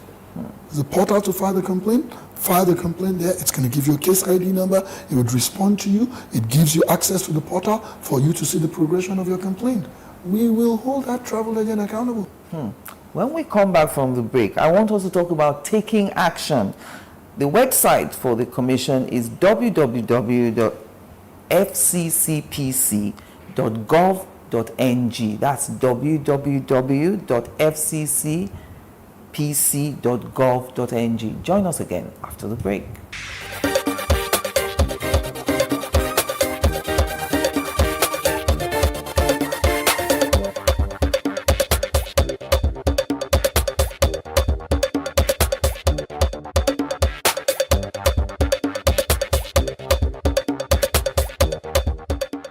Welcome back. Now let's talk about taking action. There are 3 steps. Take action, file a complaint. Track your complaint. Know your rights and responsibilities as a consumer. And I thought that's interesting that you use the word rights and responsibilities in the same sentence, because the truth is there can be no rights without corresponding responsibilities, can't they? The underlying theory of jurisprudence is that once there's a right somewhere, there must be a duty somewhere else for that right to use. But the interesting thing is, in the statement you make about knowing your rights and responsibilities as a consumer, the rights and the responsibilities are actually on the same side now. Very interesting reverse of jurisprudence. So you might as well be a philosopher. But there are 2 things. Consumers also have responsibilities, let's be fair. My role is to protect consumers. That's my constituency. I'm not here trying to balance the rights of a consumer against the rights of a service provider. There's some other person who has that mandate. My mandate is to advocate for the consumer. However, I still recognize that even inherent in that advocacy and respect for the consumer's right are certain responsibilities. There's a certain manner of behavior. You come to equity must come with clean hands. No, not even so much as that. It's actually even a matter of law also. For instance, if a consumer is abusive or physically abusing people at a checking counter, that's a problem. That's a problem. And so that's the responsibility from a restraint standpoint. And so there's also a responsibility from an active, not restraint standpoint. And that responsibility itself is a more important one in ensuring your rights are respected. How? And that is by taking specific action to enforce your rights. So one of the most important campaigns that I initiated and have pursued since I've been here is the Demand and Insist campaign. Demand your rights. When your rights are not respected, insist on them. When they're not respected, give me a call. Demand, insist, and then FCCPC. Because if you demand your rights, if consumers demand their rights, half the complaints we receive won't come here. And after demanding, then there's another half. that will still come here. But of that half, if you demand and they don't, and you insist, another 20% will be taken care of. Will be taken care of because you've insisted. And then there's the 30%. And that 30% is people who want to be recalcitrant, test the law, push the boundaries. The regulator and the legal process is here. And our work is so much easier and our society is so much better. The most important component in any right enforcement mechanism in the world is a rights holder who has the audacity to demand, and when there's a failure, to even insist. So you use the word audacity. Do you find that in these parts, in our climb here, there's a sort of, people hesitate a little bit. You don't want to be seen to be troublesome, really, in demanding rights. And for women, I'm speaking for women now, when you raise your voice and people look at you, this woman, she's troublesome when you're demanding. Do you find that at all? So you're right. I mean, culturally, we are not assertive. Yes. And then, in addition, even when we're assertive, we're somewhat tentative as a people. Yeah. And those are inconsistent with respecting rights. But I'd say that things are changing. The average Nigerian consumer is becoming far more discriminatory. And also, the more we entrench consumer protection and promote the social pact and commercial contract between the provider and the consumer, the less that will be. Because what you find is that consumers are even far more aggressive and unforgiving in excruciating us, government, for the violation of their rights by somebody else who has a commercial contract with them. And so part of our work is consumer education, as we channel the nature of that relationship and say, listen, hold government accountable for regulatory failures. Yes. But not accountable for production failures. First, let's hold the provider as the initial and primary accountable person. Yes. And we're beginning to see that. One of the things that I've seen in the period that I've been on this job is that people are complaining far more than ever before. And and many times people look at that as a failing grade in the sense that if you're doing your job, there shouldn't be that much complaint. No. People are complaining far more because we're succeeding in what we're doing. Yes. And so I think that history of culture, military rule, and all kinds of things, they're still part of the curve that we're turning. And I'm sure that we'll get better. We'll get better. So let's talk about the process of taking action. You're online, so it's easy to access the commission through its website. When you file your complaint, what happens? And so in addition to being able to go to a portal, you can go to the App Store and download. You have an FCCPC app? There's an app for you to file your complaint. When you file that complaint, you're going to receive a response that is a unique identifier for your complaint. And what we do is we immediately do some initial analysis. The case will be assigned to someone internally who would be the focal person to engage the target of your complaint or the respondent of your complaint, who would be engaged to see if there's a way to address the complaint one way or the other. There are other ways things can go. If it's a complaint that joins a pattern that we've seen in the industry, in addition to resolving it on your behalf, it might trigger an investigation. Because for the most part, what we do with complaints is try to resolve, but it also helps us determine if we need a more industry-wide intervention because of a pattern of a problem. Yes. So when you say trigger an investigation, you've gotten complaints on a certain thing a few times, then you decide it's time to look deeper. Or if we're still getting complaints with respect to a particular company and a product that we have engaged before, and things have not changed. All right.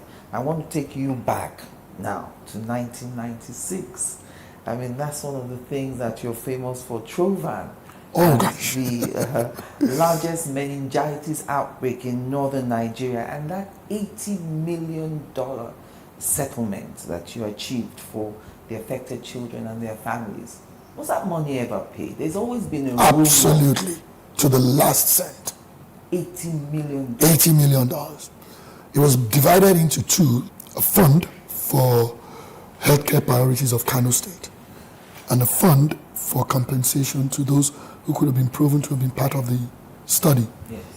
The fund for the healthcare priorities of Kano State is what has resulted in that the largest infectious disease hospital in Nigeria, in Kano, the Murtala and the Muhammadu Buhari as infectious disease hospital on the outskirts of Kano, built over a number of years, extremely well equipped. It's the largest infectious disease hospital in Nigeria today.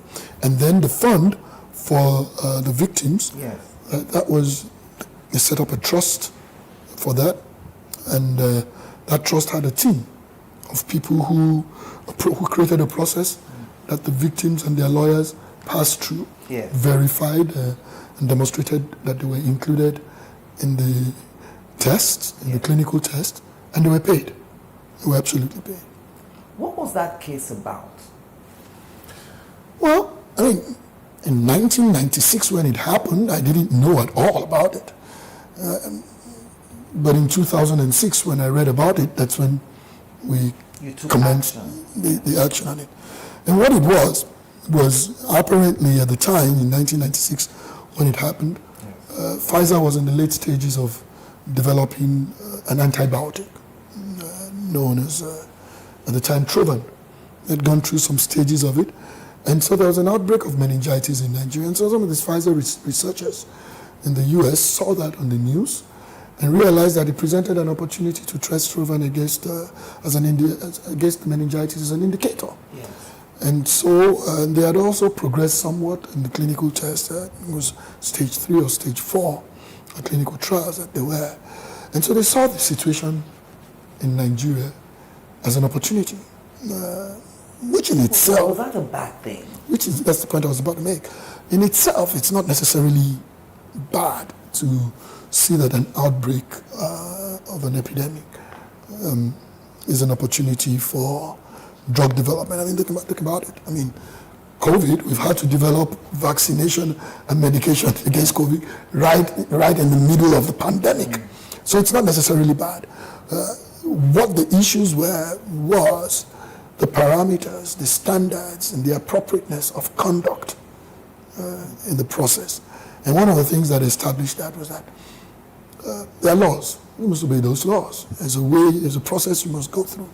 And then there's what you call the ethical committee. What the ethical committee is that when you develop your test, your design and protocol, there's an ethical committee of experts that must look at it and say, this protocol that you've developed would work well and will not endanger lives. Yes. And that ethical committee would look at the entire protocol, look at the circumstances under which you want to conduct the test, whether it's a controlled test in a hospital or an epidemic where there are hundreds of people. It would look at all of that. And if the protocol needs to be modified, it will be modified.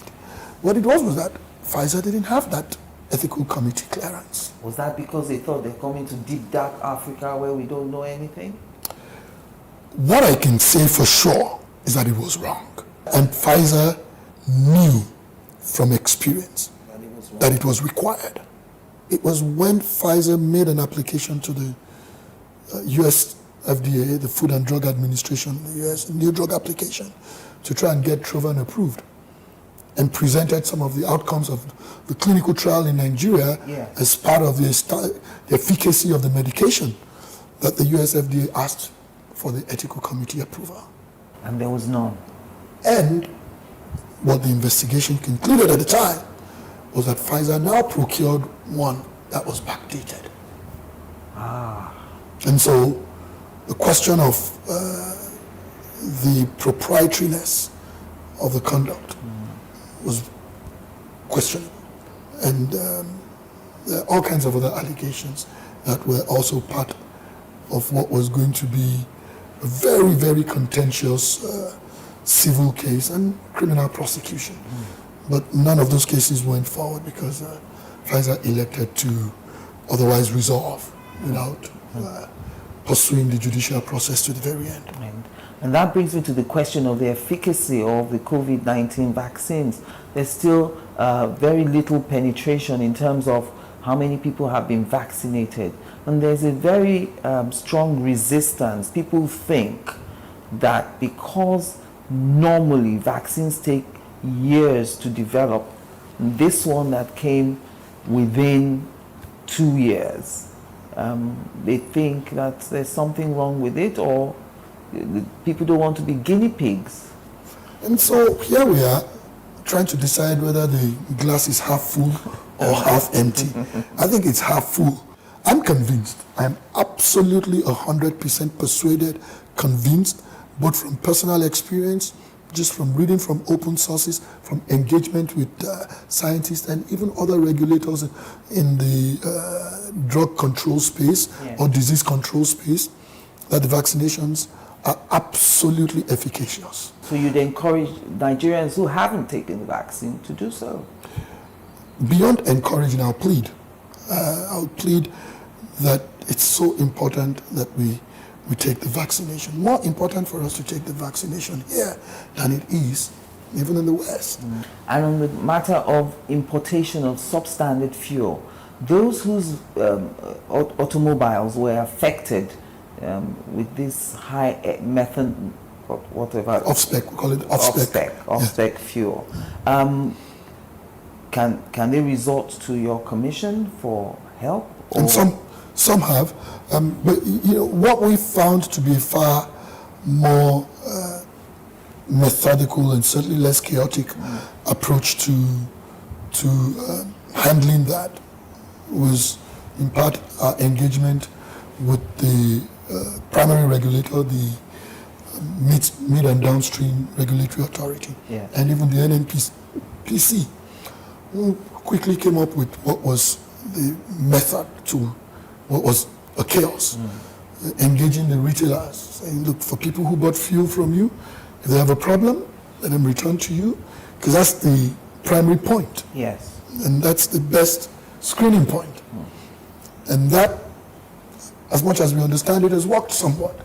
But of course, there's some problems where the damage or injury is significant, and beyond that, like you said, damage to engine and all that. Yeah. So our legal departments, in the FCCPC, the regulator, the NNPC is sitting together, develop a framework for those isolated cases. And we're not seeing that many of them, I might say. I don't know that we're not seeing them because people have resigned to the damage, or really because a lot is being resolved at the lower level. With respect to ultimate responsibility and culpability, the NNPC is obviously engaging from a refiner and importer level to see how, you know, whatever the damages for injury can ultimately rise up the ladder and rest at the place where it should. And we're satisfied with that process, but we're watching it. To the extent that we're dissatisfied on behalf of consumers, our law gives us the opportunity to intervene somehow. Well, thank you very much, Mr. Irukera, for coming on 60 Minutes with me today. Thank you for having me. And thank you for watching. I'm Angela Ajitumobi.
It is engagement we need to have. Those who suffer miscarriages are never taken into account. Members of the National Assembly are also influence peddlers. You are sitting on Nigerians' money. From the Babin, I pay my rent. On the Babin, I send my children to school. A consultative engagement. No any tangible notification before they ban us. It's one thing for people to be at your back and the heat of the moment, and another thing for them to still be with you when push comes to shove. I will do everything to take Lagos out of the national grid.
I love to dance. My dream is to be impactful to humanity, and dance is connecting me to that dream. So I don't see dancing as just movement of the body.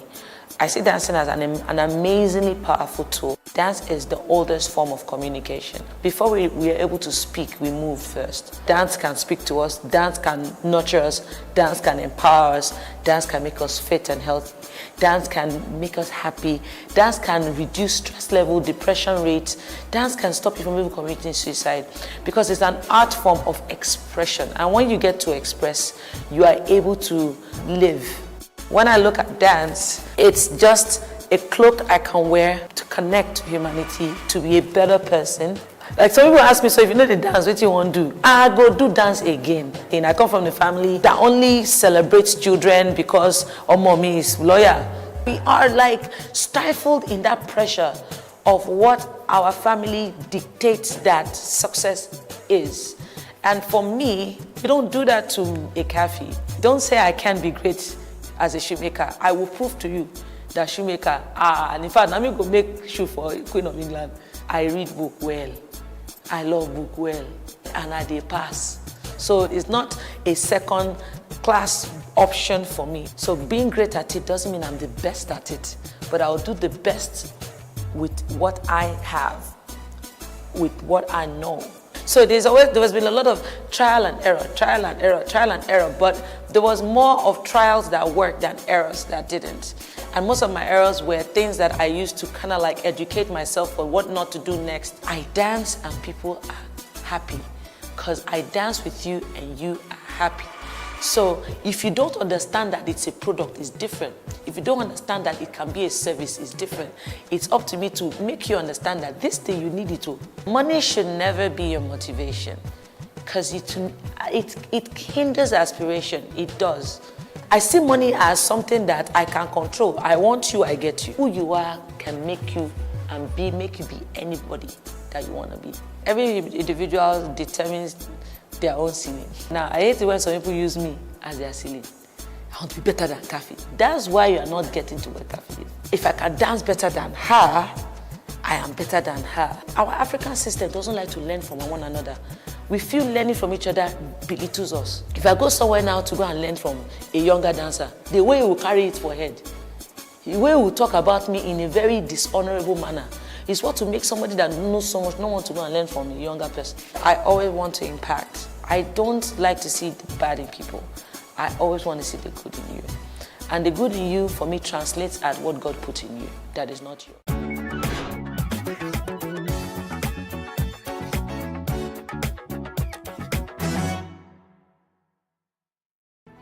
There is no voting on social media.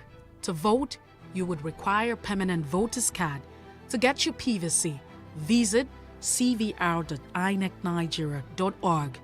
Create your account with a valid email address and start the registration process. An activation link will be sent to you. Click on the link and activate your account. Fill out the form, pick and submit a convenient date and time for your biometrics. Print the application slip, which should have your QR code. On the appointed date, go to the nearest INEC office for your biometric capturing. Thereafter, you will get a registration slip to pick your permanent voter's card when ready. Get your PVC today. This message is from PlusTvAfrica.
On Plus TV News Now, Pastor E.A. Adeboye says God has not told him if there will be election in 2023.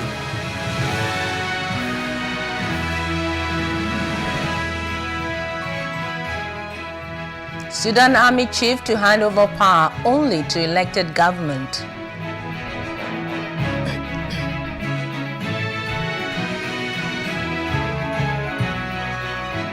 Ukraine accuses Russia of genocide in Bucha town. Moscow denies allegations.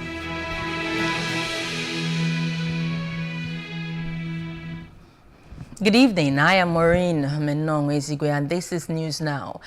The General Overseer of the Redeemed Christian Church of God, the RCCG, has asked not to be joined to issues of politics. The GO, who was speaking at the April Thanksgiving service of the church, said, quote, "Politics is not my calling. Don't distract me," end of quote. He mentioned that he was not in any race and has never voted because politicians who are members of the church are all his children. Therefore, he would not vote for anyone. He, however, advised all RCCG members to get their voter cards, cast their ballot for the right choices, stay at the polling stations for the counting, and get results for those they voted for. He said God has not spoken to him about the 2023 elections, so personally he is not sure about the conduct of the elections yet. As of now, as I'm standing before you, I still don't know whether or not there will be an election next year. Don't say that Pastor Adeboye said there will be no election next year. That's not what I said. What was it I said? Adeboye does not know yet. Yet. Oh. Put the word yet. How come you don't know? Because my father hasn't talked to me about it at all. The last time we had an election, he spoke to me about the election by June of the previous year, and this is April, so it's not late. But he hasn't told me yet. He might have told you. Some of you are prophets. You are closer to him. But is there any one of you here who can raise your hand to heaven I say, without any doubt, there'll be an election in 2023. If you can tell us, stand up and we will clap for a prophet. I don't know yet. Remember to put the word. While sounding worried about the Kaduna train attack, he asked, quote, who is trying to isolate Kaduna? Why Kaduna? End of quote. And he said, according to the government, more than 80% of Nigeria's crude oil is being stolen. It's in the news. More than 80% of the oil we are producing is being stolen. You didn't read that in the news? More than 80% of all the oil we are producing is being stolen. And nobody had denied it. It came from the government. That leads me to several questions. Number one, who is the one stealing the oil? Number two, where is the money going to?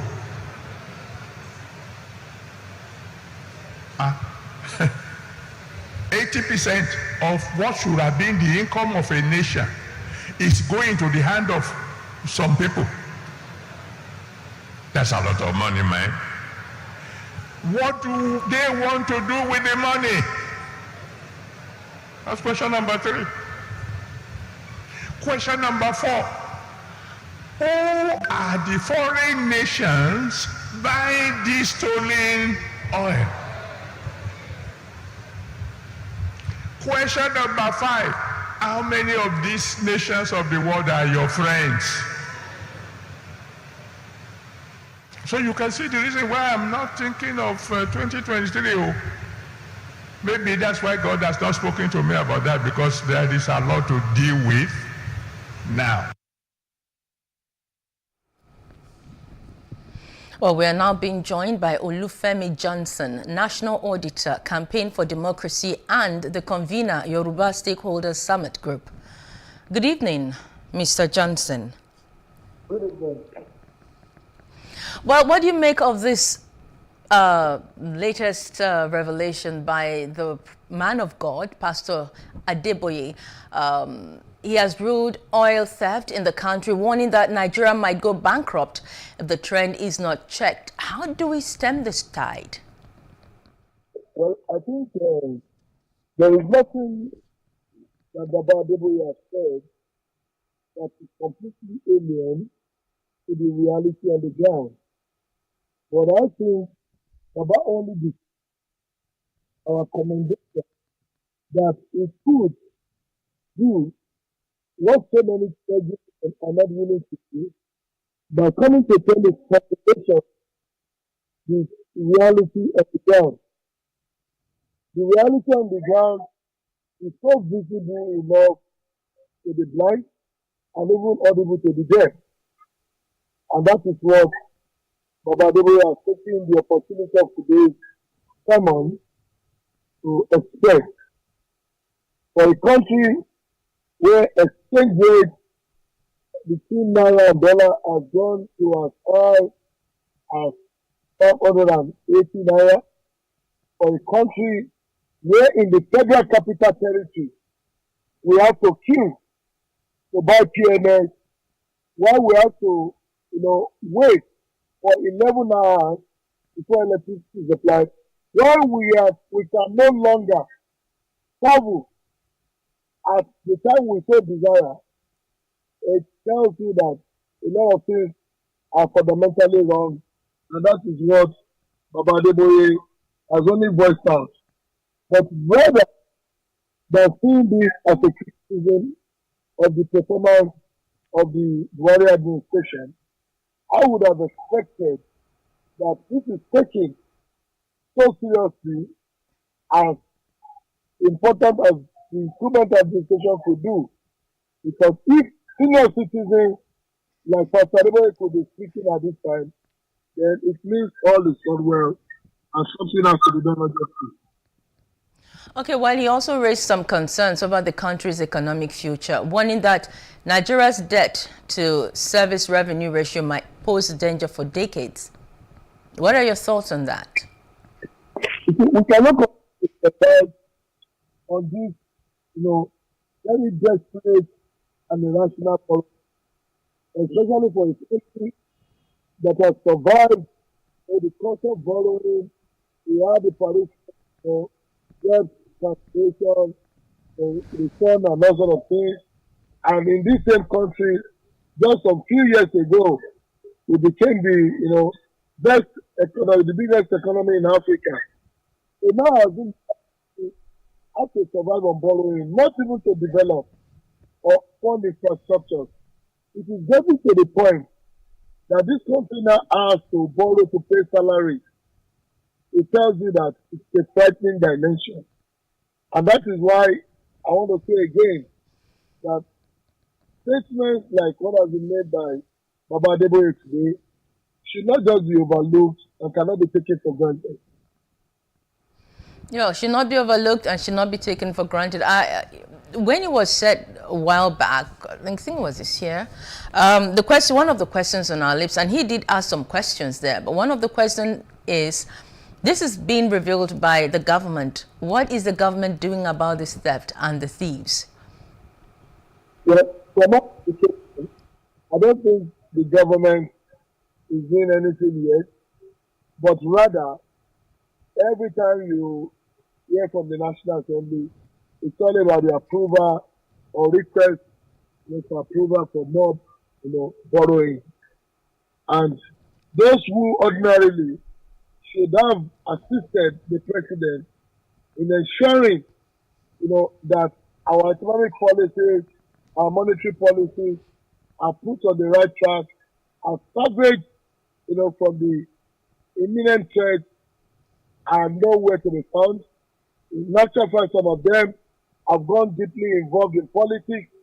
As I speak with you, the governor of the Central Bank of Nigeria, who ordinarily should be coordinating efforts at ensuring that this country does not go into more debt, is somewhere busy, mobilizing support to contest elections in a manner that is unprecedented.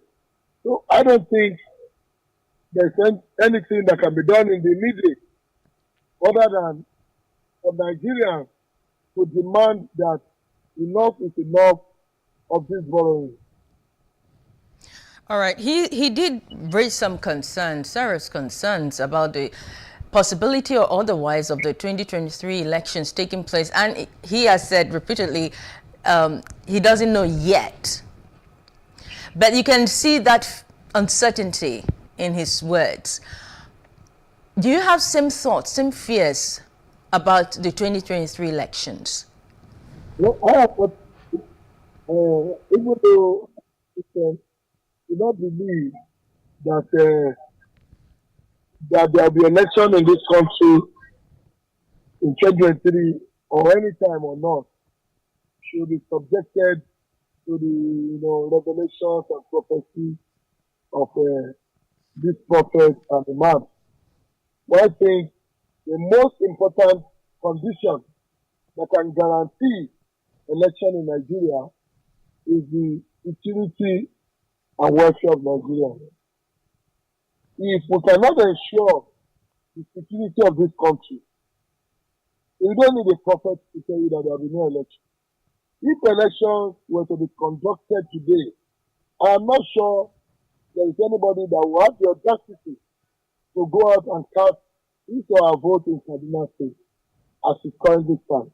So this is more about the commitment of the government to ensuring security of lives and property, not necessarily about the prophecy or what God has shown somebody or not.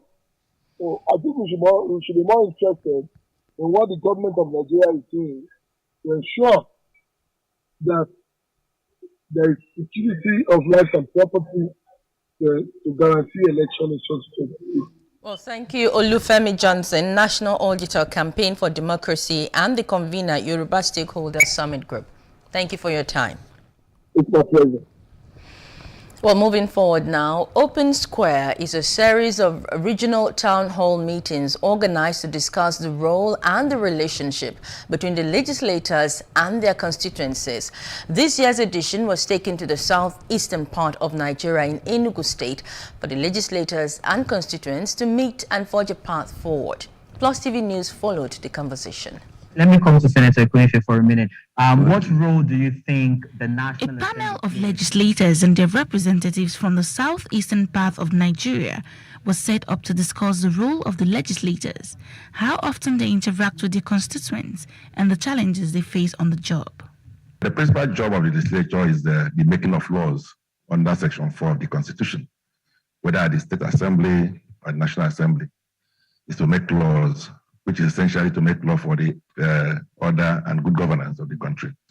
And then it goes further to state which areas you need to make laws, and these are contained in Schedule 2 of the Constitution. So they're all demarcated between the federal government and state government, what called exclusive list and then concurrent list. But those are matters of detail.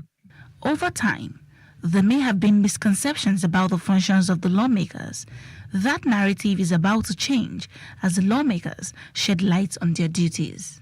The basic misconception is that they assume that the legislator should build roads, should put borehole, should do all those things that the executive is expected to do.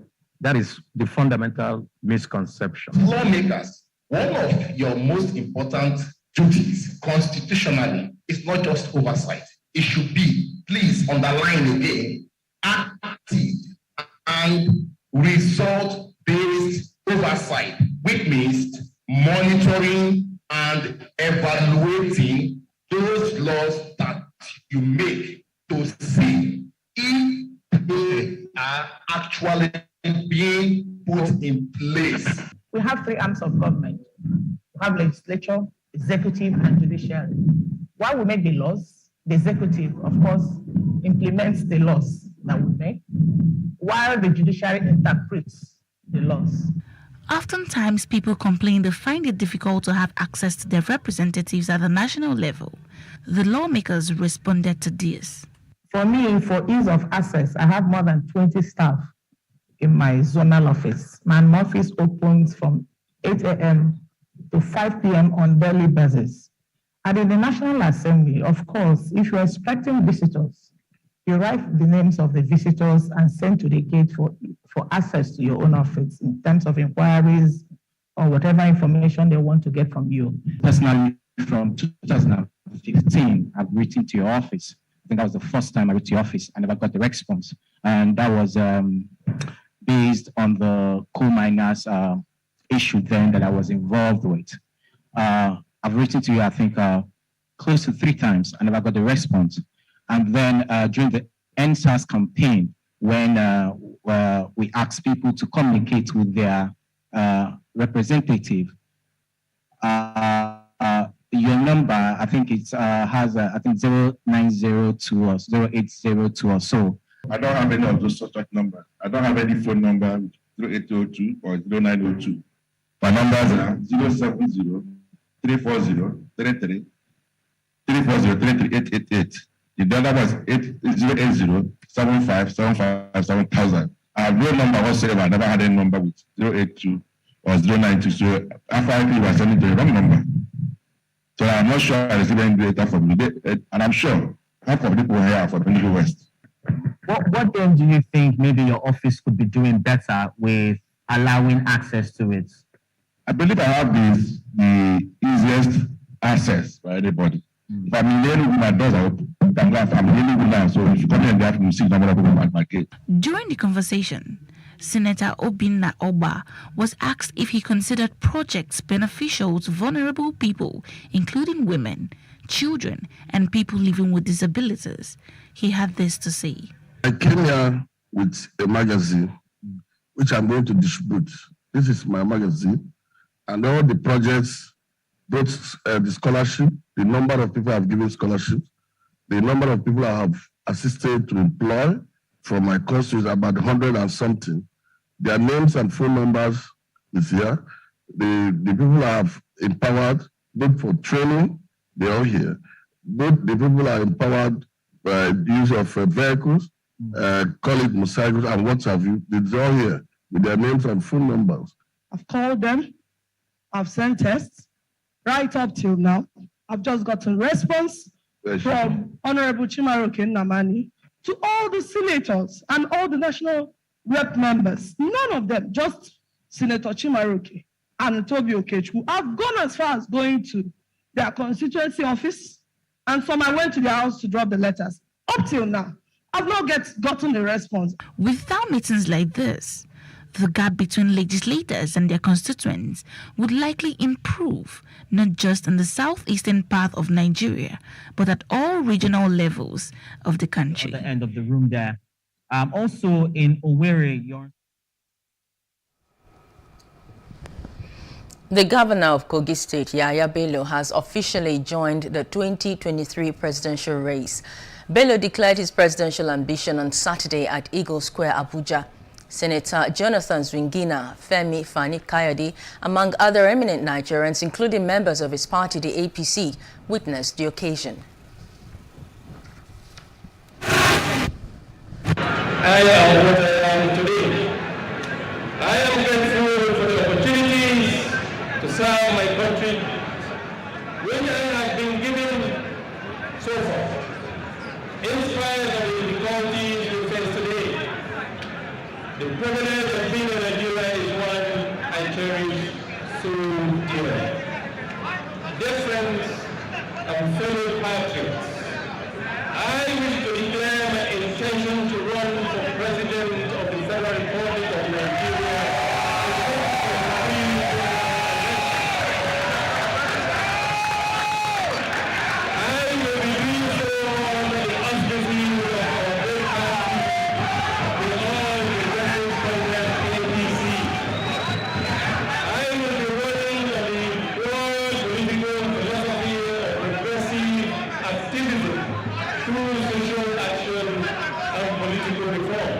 It is time to zone the #1 seat to the post-Civil War generation Nigeria. Because we have them in the north, we have them in the south, we have them as citizens, we have them as movement. They are scattered all over Nigeria. So I understand my zoning, but I want us to zone in to the demography that is called post-Civil War Nigeria. And they cut across the entire length and breadth of Nigeria. We speak out to all the vested interests in Nigeria that the takeover by Nigerian women, the takeover by Nigerian young people, the takeover by Nigerian people has begun. Nothing is going to stop our march to Aso Rock in 2023. It is for record that he runs his government today in Kogi State with appointees from the zones of this country. At least 45 of his political appointees are indigenous from other states and geopolitical zones of the country. He has managed to do that without provoking political backlash from his countrymen and women. This is due to his understanding nature and his sheer political dexterity.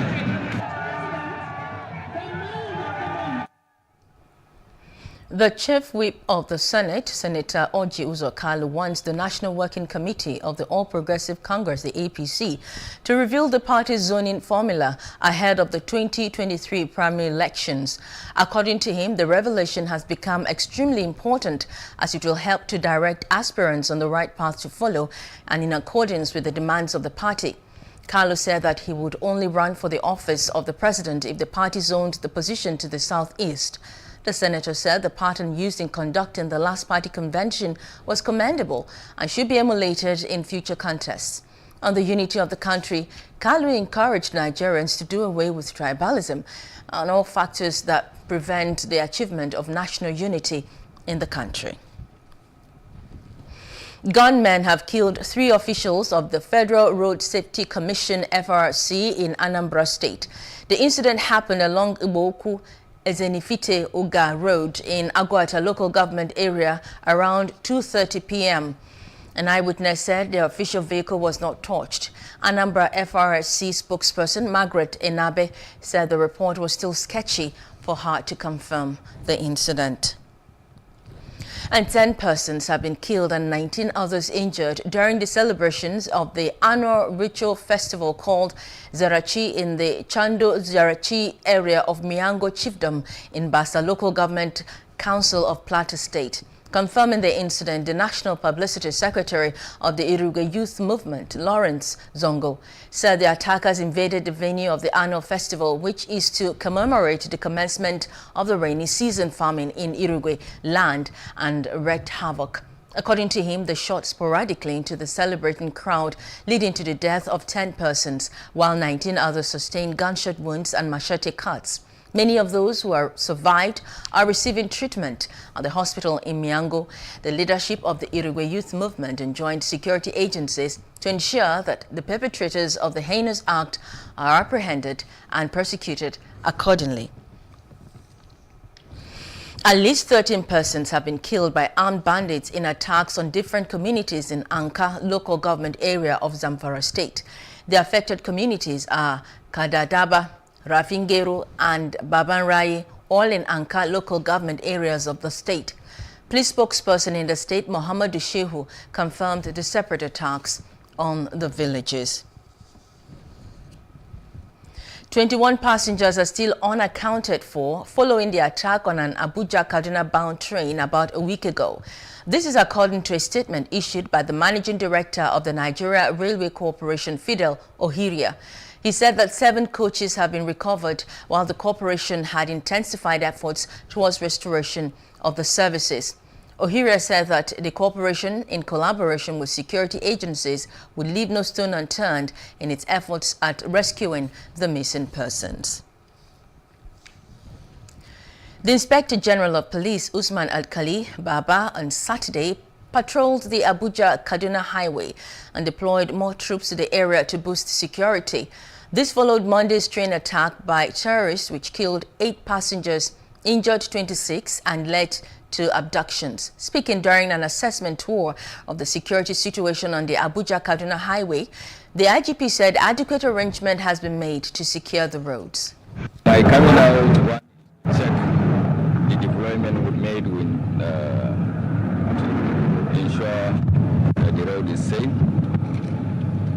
Secondly, to also go and check the deployment we had made at the scene of the train accident where repairs is taking place. This issue of Kaduna cannot be accessed either by road, by air, or by train. It's not true. The road is safe for motorists to follow, and we'll try our best to keep the road safe. Former President Olusegun Obasanjo has lamented that the security challenges in the country are becoming more overwhelming as Nigerians are no longer safe on roads, in trains, and at the airports. The former president said this at his presidential library in Abeokuta, the Ogun State capital, when he received a PDP presidential aspirant, Dr. Ugochukwu Williams.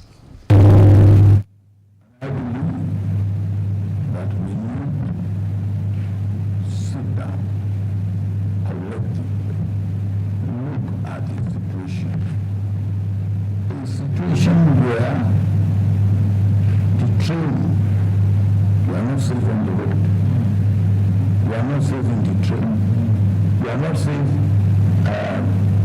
at the airport. Then what remains?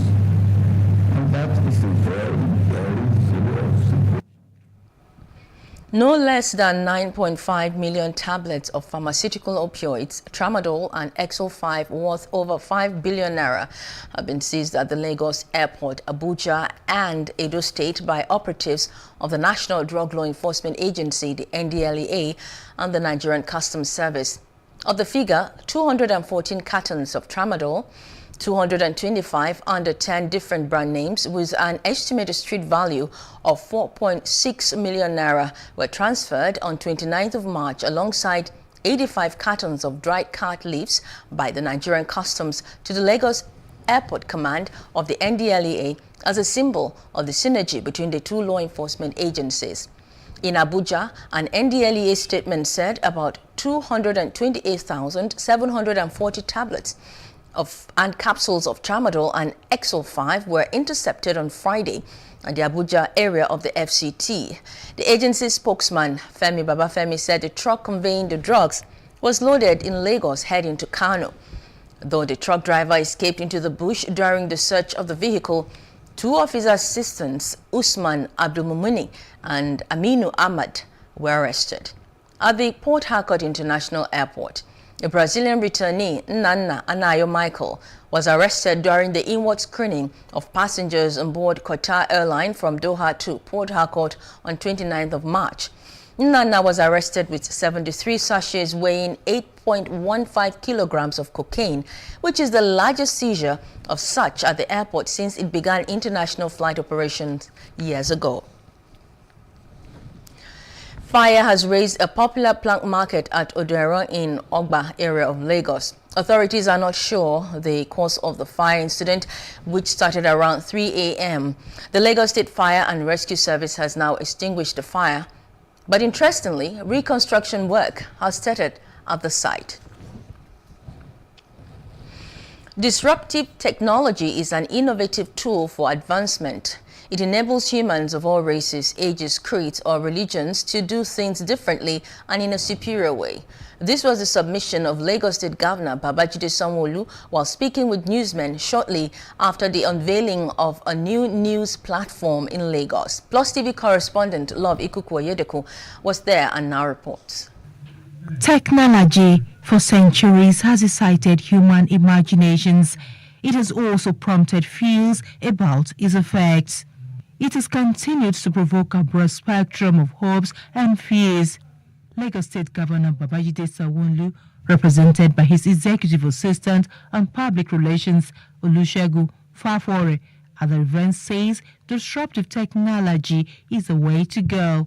He disclosed that efforts of his government at maximizing the full benefits inherent in the new trend are visible in his massive investment in technology across the state.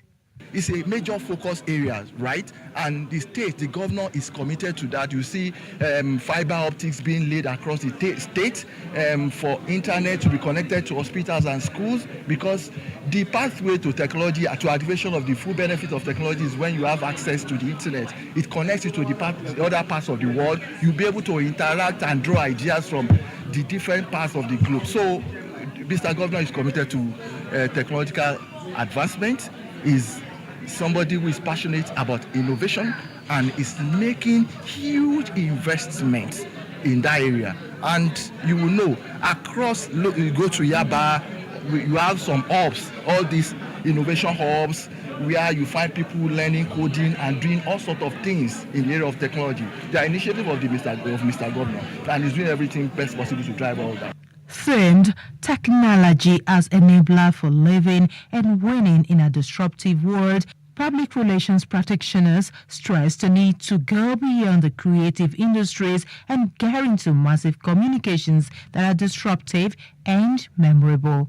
All that kind of technology is disruptive, but it's the future. So Chain Reactions wants to be part of driving that. And it's also the future of the economy as technology. I mean, look at all these younger entrepreneurs that are coming up. In the end, technology is making it more accessible for entrepreneurs to grow, and that's good for the economy. Everything you see in a society, whether it is people disobeying a traffic law or it is people buying a particular product, it is all a product of culture or an emerging trend. Sports enthusiasts, rushed onto the field at the MKO Abiola Stadium in Abuja and started destroying their own property. So it simply means someone in government needs help. Panelists at the forum were unanimous in their presentations, agreeing that disruptive technology is the future of any economy. From Lagos, Love Ikuku Oyedoku, Plus TV News. Fear grips Nigerians as insecurity heightens across the country. That's on Street Views. Take a listen.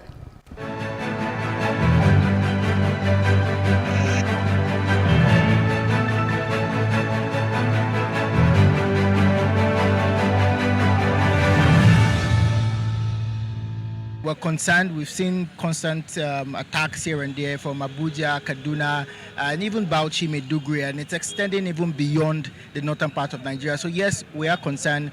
We're worried. We also feel that perhaps some of these issues should have been sorted, but I mean, the reverse is the case as what we have today. I'm very, very disappointed. I was hoping that by this present time that our state of security will be improved, but it's getting worse. So really, I am disappointed. If you look at the whole thing, you will understand that the security in this nation is giving us a kind of a bad name in this nation. For a long time now, for more than 4 years, every day when I wake up in the morning, when I look, especially if I'm going to work, I look at the things that happens on the go slow. You could see that a lot of people are being even robbed, and people are dying every day. I do not know what government is thinking about it, but to me, the insecurity is too heightened that no one is safe wherever you are. I'm tired because we just hear about bad news every day, and you're not even safe from. You can't even enter Uber, BLT, anything. Like if you're even going out, you have to tell people where you're going to because the insecurity is just crazy right now. The security situation in Nigeria is not pleasing at all. We need to improve on the security system in Nigeria. It is disheartening to see what is happening presently in the country. So we need an improvement. So barbaric is nothing to write home about. We are insecurity in this country is something else. Because we need a good leader, somebody that can flush all those bandits or terrorists, just to flush them out, because the rate the people are dying is too much.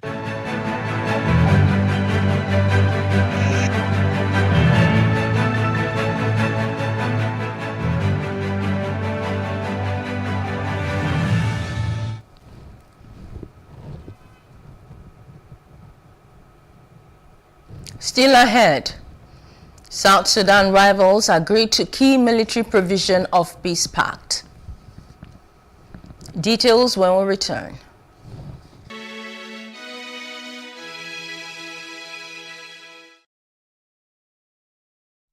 Creative Industry Power presents one event, 4 locations, 7 days, 10 countries, 168 hours of fun in the city of Lagos.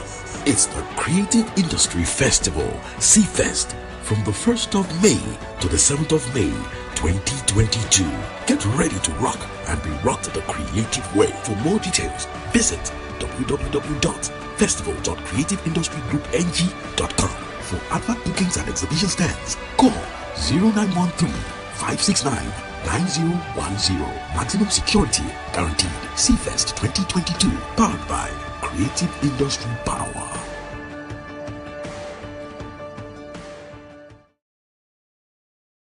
Supported by PlusAfrica TV.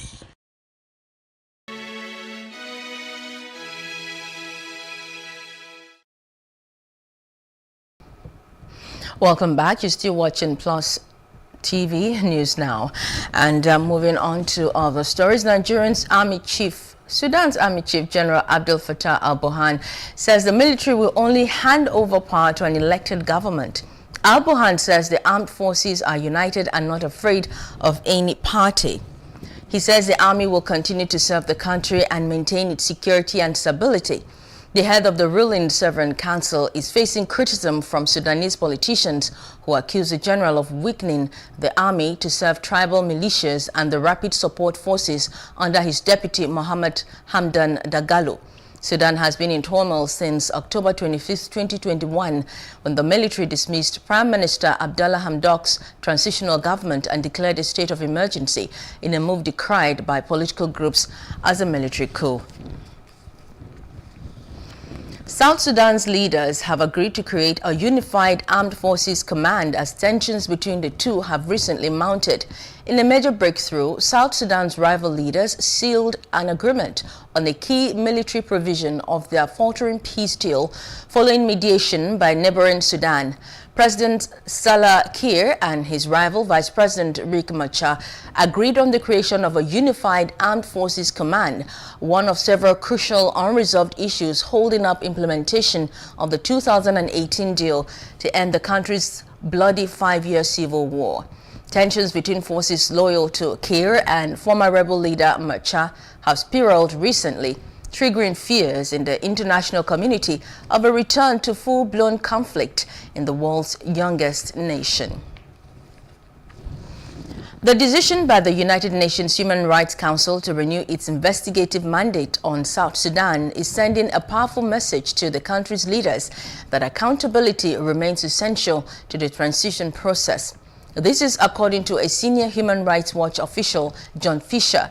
On March 31st, the UN Human Rights Council voted to renew in full the mandate of the Commission on Human Rights in South Sudan, despite opposition from government. Fisher says in the face of a deteriorating human rights and humanitarian crisis, the government should cooperate with the Commission, implement its recommendations, and urgently fulfill their commitments to end systemic impunity for serious crimes. Pope Francis has denounced the agreements reached between the European Union and Libya to turn back migrants. The Pope said Europe must show humanity in welcoming them, calling for the Mediterranean to be a theater of solidarity, not the harbinger of a traffic shipwreck of civilization. Upon his visit to Malta and in a meeting with Maltese President, he condemned the Libyan detention facilities as concentration camps, but went further to shame the EU for its complicity in the abuses there. Pope Francis was referring to the EU's program to train Libya's Coast Guard, which patrols the country's coast for migrant smuggling and brings the would-be refugees back to shore. And moving outside of Africa, the lifeless bodies of at least 20 civilian men line a single street in the town of Bucha near the Ukrainian capital. Some lie face down on the pavement while others are collapsed on their backs, mouths open in a tragic testament to the horrors of Russian occupation. The hands of one was tied behind his back with a piece of white cloth. Another man lies alone, tangled up in a bicycle by a grassy bank. A third man lies in the middle of the road near the charred remains of a burnt-out car. Accounts of alleged Russian atrocities are emerging as its forces retreat from areas near Kyiv following a failed bid to encircle the capital. The town of Bucha has endured 5 weeks of near-constant firefights. Now officials and rights groups are blaming the civilian deaths on the departed Russian forces. The Russian Ministry of Defense has attempted to dismiss accusations of alleged killing of civilians in the commuter town of Bucha near Kyiv, amid widespread condemnation from Western leaders following the discovery of bodies after Russian troops withdrew from the town. Russia's MOD suggested the scenes were the latest provocation by Ukraine. It claimed that no local residents fell victim to violent actions while it occupied the town, and it said Russian forces withdrew on March 30. It said photographs and video footage were the latest fake by the Kyiv regime. U.S. Secretary of State Antony Blinken says images of dead Ukrainian civilians found in the town of Bucha after Russian troops left are a punch in the gut, and those responsible for any war crimes must be held accountable. Blinken's comment came a day after Ukrainian forces moved into the town near Kyiv and found what officials and witnesses said were the bodies of nearly 300 civilians killed by Russian troops. Blinken sidestepped a question of whether the United States believes Russian troops have committed genocide. Blinken will attend an April 5th to 7th NATO Foreign Ministers meeting in Brussels, at which alliance support for Ukraine will be discussed. said State Department spokesperson Ned Price. And German Chancellor Olaf Scholz says the West will impose new sanctions on Russia. Scholz said Western allies will agree on further sanctions on Russia in the coming days over its invasion of Ukraine and the atrocities committed by Russian troops in a town near Kiev. Russian attacks have left an oil facility in the Ukrainian port of Odessa blazing. It is the main base for Ukraine's navy alongside other Ukrainian Black Sea ports such as Mariupol and Mykolaiv. The city council in Odessa confirmed that a critical infrastructure was hit by missiles. Officials say oil facilities have been a focus of the attacks, which also destroyed a refinery in the central Poltava region. Meanwhile, Russia's defense ministry said its military destroyed an oil refinery and 3 fuel shortage facilities that were being used by Ukraine to supply its troops near the city of Mykolaiv. Residents in Pakistan are headed for an early election after their president dissolved parliament following an attempt to remove PM Imran Khan from office. Parliament's deputy speaker refused to hold a vote of no confidence the PM was expected to lose. Khan claims the U.S. is leading a conspiracy to remove him because of his criticism of their policy and other foreign policy decisions he has taken. Opposition politicians ridiculed the allegation, and the U.S. has denied it. Imran Khan visited Moscow to meet President Vladimir Putin as Russia was launching the invasion of Ukraine. Up next, CBN disburses 1.452 trillion naira for 337 rail sector projects. That's in business news after this short break.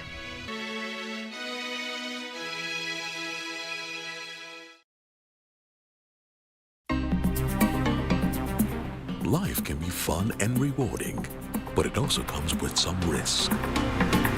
As in business, you win some, you lose some. And that's why you need to be wise in the choices you make. It's like placing a bet. Again, you need to be wise. Wise in choosing an innovative platform with the highest market options and highest odds ever.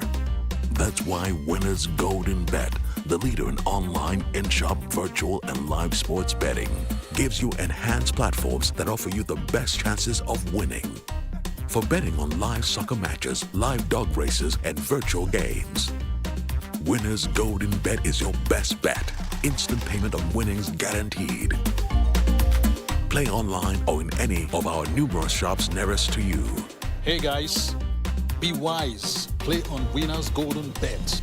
Winners Golden Bet, the wise choice.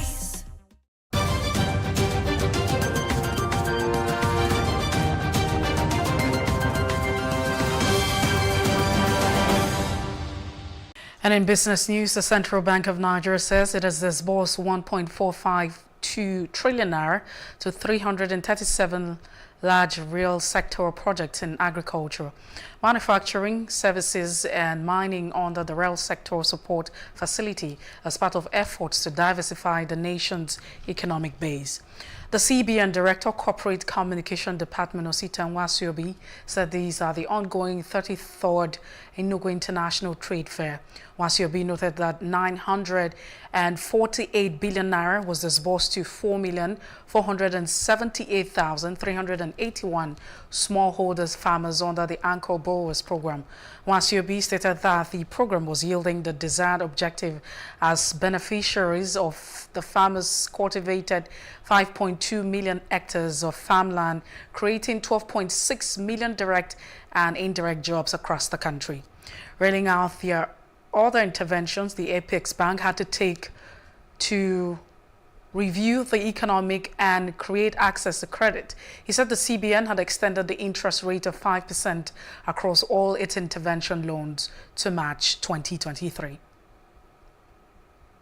The Nigerian Export-Import Bank says it has recovered 10.2 billion naira and $3.25 million debt from delinquent customers between January 2017 and February 2022.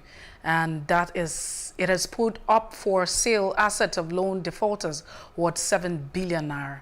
It noted that its strategic plan articulated towards improving operational performance was paying off with the growth in its balance sheet from 67.73 billion naira in 2017 to 202.03 billion naira in February 2022. The lender posted a profit of 1.09 billion naira in 2018, 2.13 billion naira in 2019, 1.28 billion naira in 2020, and 4.10 billion naira in 2021, after a loss of 567 million naira in 2017 and a bigger loss of 8.03 billion naira in 2016. It attributed the profit decline in the 2020 to the impact of COVID-19 on businesses, which necessitated the interest rebate and ratio motion extension bank guaranteed its customers. The International Institute of Tropical Agriculture says Nigeria and other African countries will import food value at $110 billion by 2025. Its Director of Development and Delivery, Dr. Alfred Dixon, who spoke in Abuja at the signing of its Memorandum of Understanding (MOU) between the IITA and the Nigerian Business Group, said the essence of the collaboration is to scale up on agricultural technology in the country. Dr. Dixon said so far Africa imports $35 billion worth of food, warning that if nothing was done about this, by 2025 the continent will be importing $110 billion worth of food annually. Also speaking on the occasion, the head of the station at the IITA, Professor Latif Sani, said the crisis between Russia and Ukraine will threaten the import and availability of not only wheat but soybeans, fertilizer, potash and sulfate in the country. The United Kingdom has expressed commitment to support the implementation of the African Continental Free Trade Area, the world's largest free trade area initiative. The International Trade Secretary, the United Kingdom, Annie Maria, who announced the initiative, said the program is expected to leave 30 million people out of extreme poverty, create jobs and provide new opportunities of commercial for businesses across Africa and the United Kingdom. It also revealed that the Secretary General of the FACFTA Secretariat, Wamkali Mani, whose visit to London to discuss how the United Kingdom can continue its work as a strategic partner to the trading bloc as the world's largest free trade area. The FACFTA has the potential to boost Africa's economic growth by driving industrialization, generating jobs and delivering prosperity across the continent. And that's it on the business news. Many thanks for watching. I am Messi Bokpo.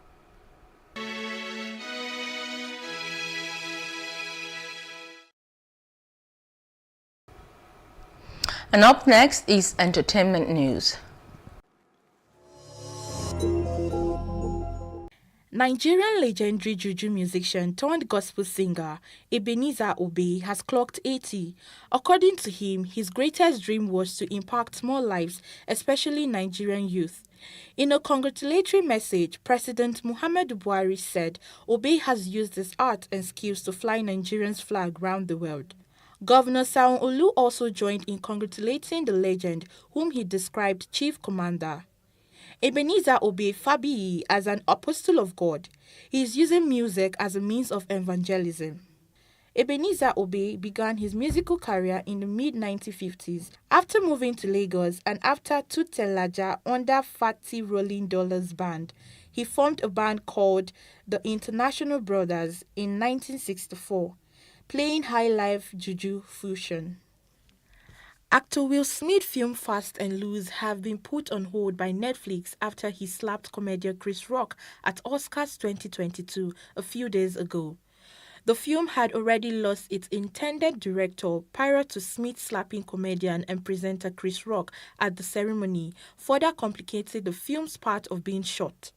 Both Netflix and Universal had been competing for a new project from Leach, but the traditional studio appealed to him more than the streamer. Legendary Nigerian singer Two-Face Idibia has blasted the current administration led by President Muhammadu Buhari for poor performance. In a post shared on his Instagram story, Two-Face said that since other political office holders claims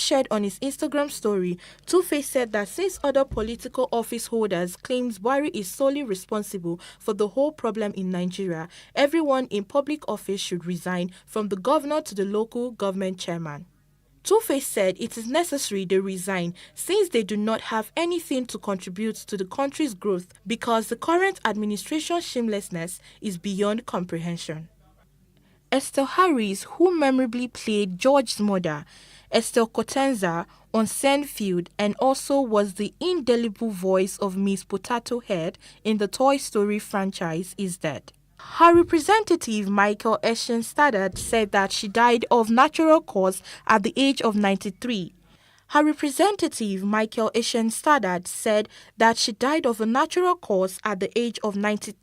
Harris was best known for her distinctive voice and comedic timing, forever commented by her role as the mother of George, Jason Alexander, in Seinfeld, where she appeared on 27 episodes.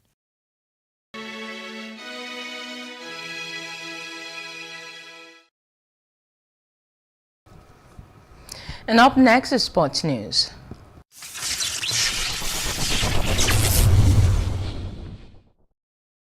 Arsenal romped to a 5-0 victory away to Leicester City in the WSL to keep the pressure on Manchester City at the top of the league. The result extends the Gunners' winning streak to 3 and temporarily regains top spot with City yet to play. Vivienne Miedema led the line for the North London side, grabbing herself a brace complemented by goals from Beth Mead and Tobin Heath, alongside an unfortunate own goal by Leicester defender Ashley Plumter. Kenya's Alex Kibet has become the winner of Generali Berlin Half Marathon 2022, held on Sunday, April 3rd. The 21-kilometer run started and finished at Brandenburg Gate of the capital. Kibet finished the race at 58 minutes 54 seconds. Two of the fastest runners of all times, Kenya's Abel Kipchumba and Sheila Kiprotich Chepkuri, were among the participants, as well as a number of top German runners. There were 3,971 participants in total from 121 nations. Germany's major half marathon has returned to its traditional spring date for the first time since 2019.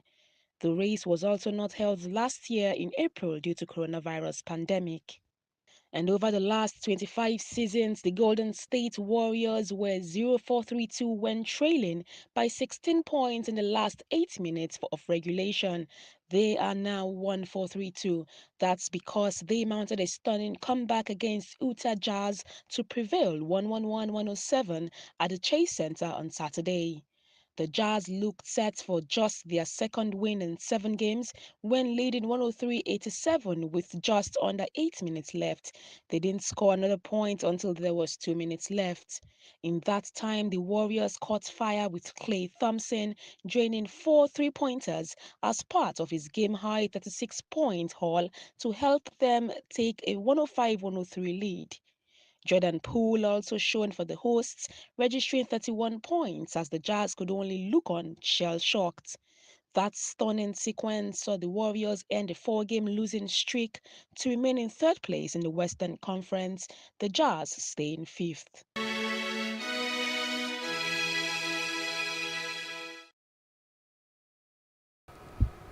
And the main news again.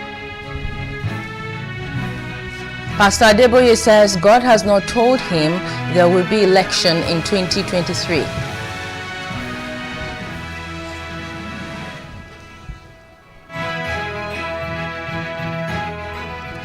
Sudan Army Chief says they will hand over power only to elected government.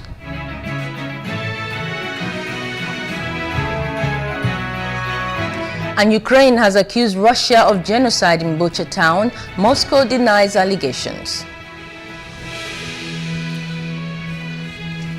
And that's news now. For more stories, please follow us on Facebook, Twitter, and Instagram And do subscribe to our YouTube channel at PlusTvAfrica and PlusTvAfrica Lifestyle. I am Maureen Menong-Ezigwe. Thanks for watching.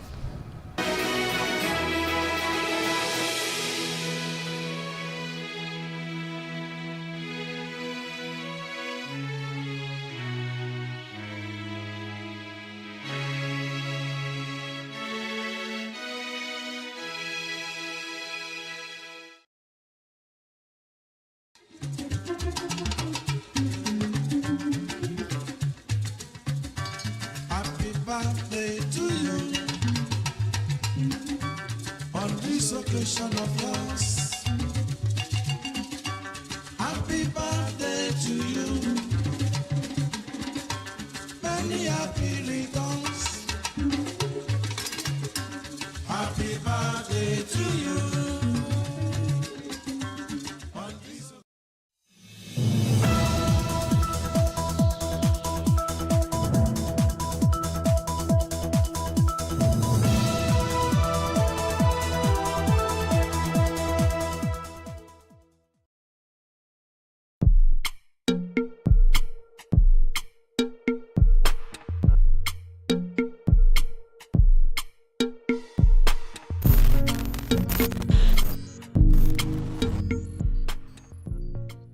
Hello and welcome to Plus Events, your favorite social diary show that brings you the best and biggest events to your screen. I am Jacinta Obiuku, and on today's show we have 3 interesting events that you will definitely enjoy. First is the event where the African Agility in partnership with the Lagos State Government and a Co-Innovation Center is trying to close the gap change in the technology industry by ensuring that more women are in technology through training.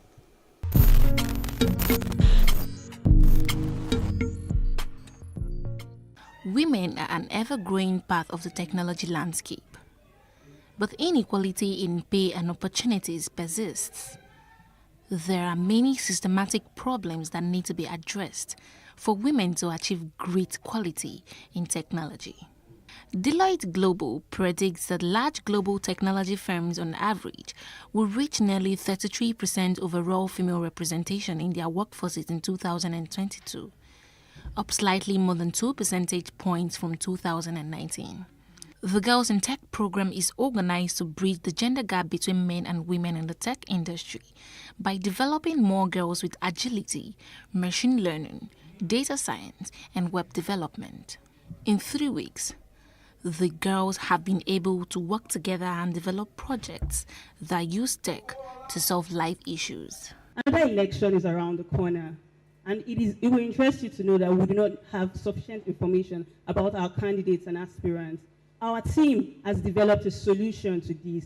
Like my colleague said, information is liberating, and we hope to give you political liberation. So we've developed Political. And what is Political? Political is a web application that seeks to provide a comprehensive database of politicians in Nigeria across all levels, from the federal, state, and local government. I bet you a lot of us do not know the political holders of local government positions in this room. Express Wings is a logistics company driven by technology.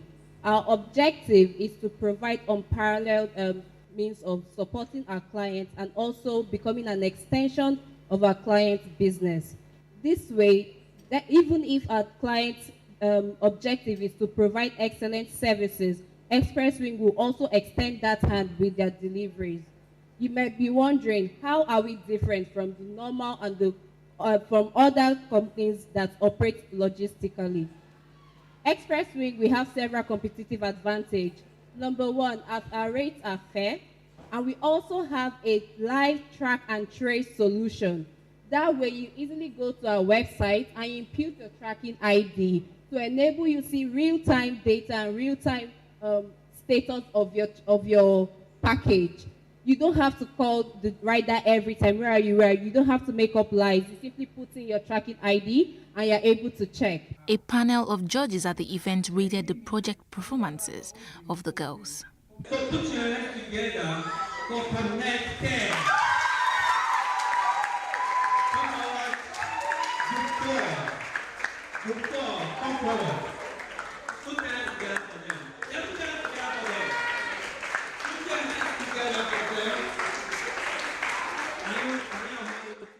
Developer manager at Microsoft Cloud, Eduaba Sichunwiki, shares her experience in the tech industry and encourages the girls to continue to do their best. Today it's not about me, it's about all of you. Have been the biggest believer of having loads of women in the tech sector. So for some of you that know, beyond my Microsoft life, I run an organization called Wenters, and I do know that most of you are part of the Wenters team. Thank you, thank you, thank you, thank you. To the amazing Wenties that are here, thank you. And it's been because of my experience in the tech sector. So when I started on my career, I started on managing the cloud penetration in Nigeria. And what that pretty meant was, it was at a time when cloud technology was just a thing. So think of conversations that were happening between most of the corporate organizations. I was the one having this conversation. The good thing was that I was in Microsoft, right? Microsoft had a really good diverse background of men and women. So at the time, even when I had finished school and I had done a master's, I was very glad where I worked. But the interesting thing was, when my role was external facing. So in my external facing role, when I'm getting into conversations, I'm pretty much in a room with a lot of board members of IT, sort of just trying to say, the cloud is the way forward. And then you sort of turn around the room and realize you're the only woman. I didn't see that as a deterrent, right? I saw that as, this is an opportunity to get a lot more women, to do more, to be more. Anugo Poud, the founder of Africa Agility, says in the next 10 years, 5,000 female youth in the tech ecosystem will be trained. We want to launch the new CUDA Flutter Wave Pace Stack of Africa, and especially build, the founders are women, not just the men, because when you look at the top tech organizations in Africa, they are mostly male. But now Africa Agility wants to launch the women into the tech ecosystem so that they can compete with their male counterparts. So we are launching Girls in Tech Business School, and it will be starting next month. And this is not just for the girls that have gone through our programs. We are targeting girls across Africa that have great, amazing business idea, but they don't have the skills and the competency to be able to launch into the marketplace. So we are going to take them through ideation into launching their tech startup. And also we are going to work with investors and venture capital that would fund this investment for these girls, maybe by getting equity or whichever way that they want to fund it. Then we're also going to get grant for them as well, so that they can have enough funding to be able to launch a very successful, thriving tech business. For us, really, we are big on employability and enterprise development. So what we were able to do for them this year was to, even apart from just doing their coding programs, we're able to design for them an incubation program that gave them skills on how to basically run a startup, right? The foundational skills about problem identification, solution development, finance, corporate governance, and so on and so forth. So, and even fundraising. So we're expecting that they will leave this program very well equipped with the tools and the skills to begin their own startup if they choose to go to that direction, rather than just going to the broad markets. And of course, as Eco Innovation Center, we are big on supporting startups. So the doors always open for them to come back to us with their ideas, and we will fund them, we will mentor them, and we'll provide them space for them to collaborate with other seasoned entrepreneurs to be able to grow their products and scale their products and get them to commercialization. The young tech girls are super excited about this initiative. It has really been impactful, right from the tutor. Some of them are actually their student before that they hired, and some of them are not. So they are really good. If you don't understand anything, they will take you back. You ask questions, and there are Zoom meetings. You get to network with other people that are in tech, your seniors, people that have been in tech before, and there's community, the main community on Twitter and on LinkedIn, where you can just see anything that you want, and on Slack, anything you want that you don't understand, anything that is so vague, you just tell them and they will explain to you. So it's really, really impactful for someone like me that don't know anything about it. Now I can say I can do something. So let me just say now I'm a proud UI UX designer. It's been super amazing. I think that the sacrifice was worth it. And during the course of the training, I imputed what I learned, and I got job offers in 3 places just last week. And it's all because of this, and I'm so excited about it. Yeah. When I made up my mind to come for this program, because it was looking like it was not going to be possible distance-wise and my baby, because my baby is just 3 months, one thing I told myself is I am looking forward to invade and to explore the tech world, and this is one way to do it. I have to give sacrifice to make what I want come to pass. And so I believe that once I have learned what I need to learn, I will definitely be able to assist others to come up to and to encourage both mothers and young girls to do what they have to do to make it here. Despite the rapid growth in Nigeria's technology sector, there is no question women are in the minority in the tech industry, from the general workforce up through management and leadership roles. More trainings like this will help bridge the gap.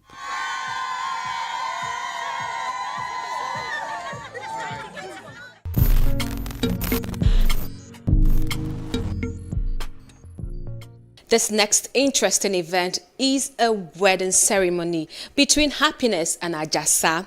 Oh my God, I love weddings. Do you? Take a look.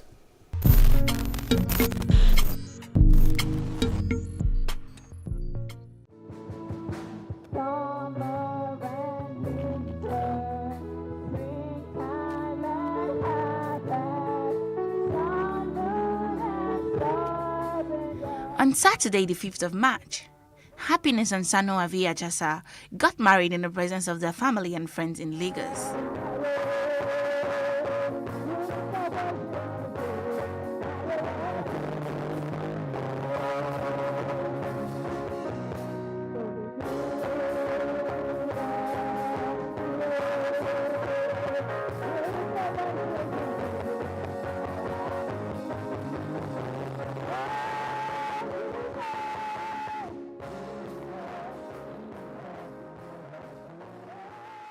The ceremony started in church at Christ Embassy Group Church Ikotun, where the newlyweds exchanged their vows and signed their wedding certificates.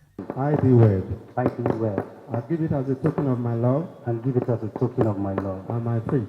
And my faith. I believe with all my heart. I believe with all my heart. That this is for all time. That this is for all time. It is the seal of my vows to you. It is the seal of my vow to you. In the name of Jesus. In the name of Jesus. Amen. Amen. Can we clap for him, please? Okay, the groom's ring. Now the bride, you take your tongue, you place it on his finger and say this to him. With this ring,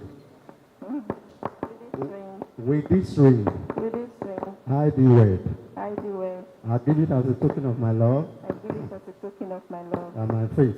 And my faith. I believe with all my heart. I believe with all my heart. That this is for all time. That this is for all time. It is the seal of my vows to you.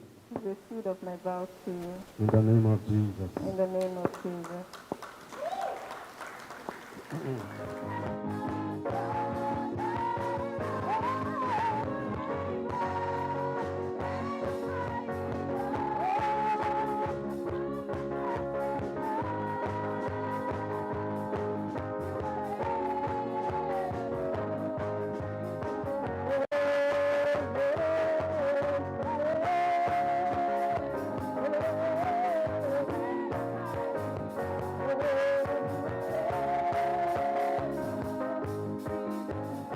After the church service, guests proceeded to Hammond Hall, the reception venue, where there were lots of dancing, games, fun, and food.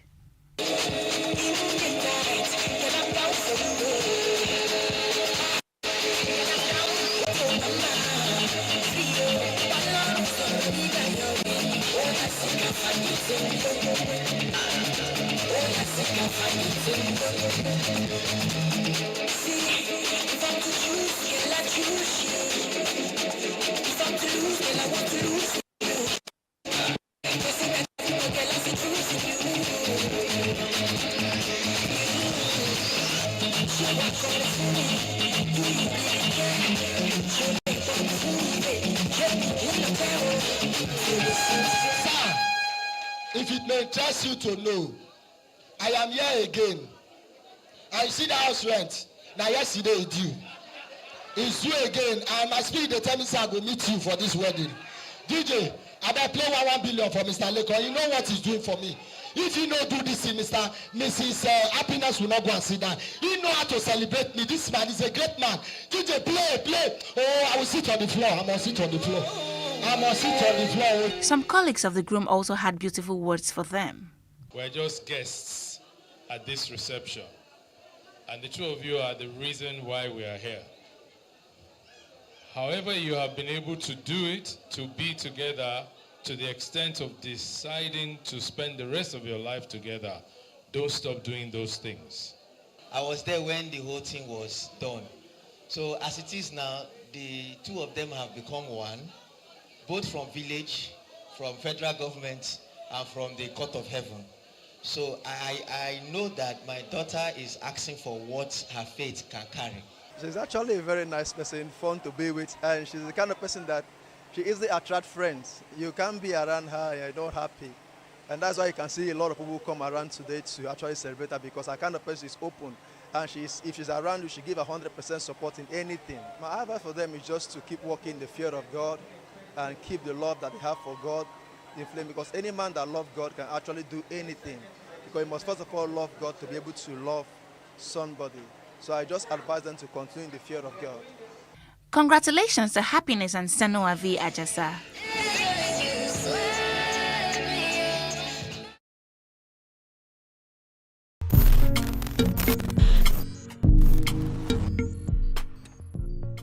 And finally, on this edition of Plus Events, we've got another wedding between Grace Peters and Dixon Osage. Enjoy.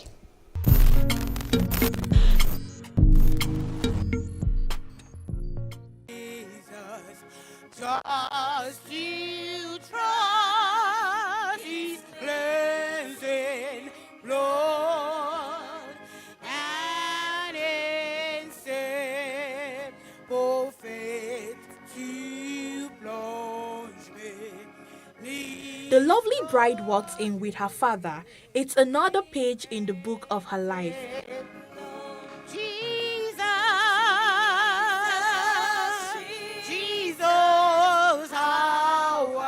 The church was filled with friends, guests, and associates who have come to witness the holy matrimony between Grace Peters and Dixon Osage at the Redeemed Evangelical Mission, Trem, Bagada, Lagos. What paraclete is where you get the word one who is your advisor. But you know the beautiful thing I love the word, helpmeet. It also means your sounding board. Grace and Dixon, Grace is your sounding board. That is when you are going through stuff and you need somebody to just sort of share your burdens and your pains. What do? You turn face to face. It was time to exchange their vows. Say to her, I, Brother Dixon. I, Brother Dixon. According to the word of God. According to the word of God. I leave my father and my mother. I leave my father and my mother. my father and my mother. And all my relations. And all my relations. From, I mentioned your village. From East and Southeast local government of Edo State. East and Southeast local government of area of Edo State. Yes. And I join myself to you. And I join myself to you. To be a husband to you. To be a husband to you. From this moment forward. From this moment forward. We shall be one. We shall be one. Please celebrate them. Put your hands together. I, Pastor Grace. I, Pastor Grace. According to the word of God. According to the word of God. I leave my father and my mother. I leave my father and my mother. And all my relations. And all my relations. From your village. From East and Southeast local governments of Edo State. From East and Southeast local government area of Edo State. And I submit myself to you. And I submit myself to you. To be a wife to you. To be a wife to you. Where you go, I will go. Where you go, I will go. Where you lodge, I will lodge. Where you lodge, I will lodge. Your people will be my people. Your people will be my people. And your God, the Almighty God, shall be my God. And your God, the Almighty God, shall be my God. From this moment forward. From this moment forward. We shall be one. We shall be one. And then to the signing of the marriage register. Hey! See what you have done for me. See how you set me free. Come and say it to the Lord in the highest. I say, who is greater than Jehovah, Lord divine? divine, oh. There is no one greater than Jehovah, Lord. Who is greater than Jehovah, Lord divine? There is no one greater. We call him Jehovah, marvelous. Greater than Jehovah. They sealed it all as they were pronounced husband and wife. Been around the world, searching for a miracle, but I found no one like you. After the church service, guests proceeded to this beautifully decorated reception hall for the next chapter of activities.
It was so much fun with lots of dancing, singing, games, food and drinks. Plus Events spoke with the family members of the new couple. I feel very happy. I'm elated. I feel good because Grace is a large-hearted person, loved by everyone who comes around her. She has been wonderful. And it is my joy today that God has given her a man who is also large-hearted, kind, loving, caring man. That gives me joy.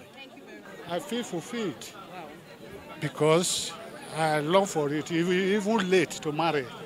I wish him to have married for long, but now that he consider it possible to marry, I give them my blessing. Marriage is an honorable institution, instituted by God himself. As you have heard in the sermon in the church, without the woman, the man cannot fulfill the injunction of the Lord that says, be fruitful and multiply and replenish the earth. I feel great. I feel great. The Lord has honored me, and I return all the glory to him. Today is my joy So for my son, this. So when something when they say, never mind. No, say God have a time. And today, Jesus will do it. I bet God will join them together with happiness and joy. It started like a joke, like a dream.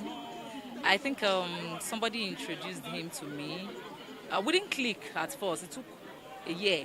I think we quarreled from the very beginning. It took a year before things started working out. And then, of course, it's been smooth, actually. Moving from executive bachelor to husband is very, very important, you know. Thank you very much. I'm very happy to find a good wife, you know. The Bible says who finds a good wife finds a good thing, obtain favor. So I've obtained my own favor, you know, it's my turn to shine, yeah. Friends of the bride and groom also had this to say. Yeah, it's exciting to see a young man and a young woman get married. You know, nothing can be better. Young people of these days want to live together without doing the proper things. So for them to choose to be different is interesting. Congratulations, Grace and Dixon Osaje, as they begin a new life.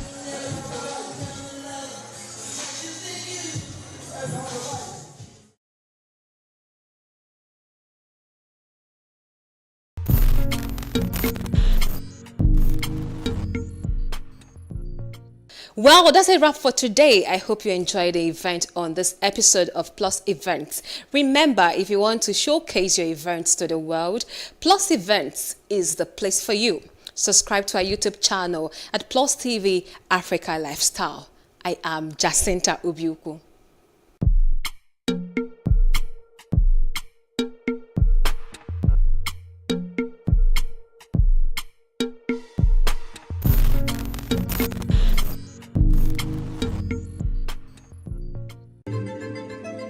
Nigeria, by extension, Africa, is faced with a lot of challenges. The growing youth population with little engagement, that is a ticking time bomb. We are a blessed people with diverse culture and highly cerebral minds who have a lot to say. And yes, we are talking. It is important we drive the right conversation that informs, inspires, influences thoughts and action. If we say there's beauty in our diversity, then let us embrace our diverse culture. We must continue to courageously be the voice of transformation as we are the hope for the future. Yesterday's conversations shape today. What are you saying to shape your tomorrow? We know you have a lot to say, and we are here to hear you. How can we have peace without justice? Plus Politics. It's not just another political conversation, it's about keeping you in the know. The relevant interviews, asking the tough questions to those that matter. Get the answers you need. Does it mean that the people who were injured, people who were shot at, those who were involved in that stampede are not going to get justice? It is unfortunate, it is sad that we have a government of deaf and dumb. Analysis from top experts. The last election was not really an election. We feel that Obasanjo has a very special place in his heart for hating Ijaw people. I think it really boils down to two things. One, trust and accountability. Plus Politics, every weeknight at 7 p.m. on Plus TV Africa. In raising our kids, parents should stop playing God. The internet is actually using the people. But when you are looking for money to help other people, then it becomes easy. Don't rush into marriage. I always say this. You rush in, you rush out. Family is the bedrock of every society and the essence of life. On Today with John and Helen, we dig deep into family values in every sense of the word. Join us every Saturday at 9:15 a.m. on Plus TV Africa, DSTV channel 408. With you, we play a part in strengthening the values passed from generation to generation.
And here we are, lifting our hands to you. Here we are, giving you thanks for all you do. And as we praise and worship your holy name, you are here, dwelling within our praise.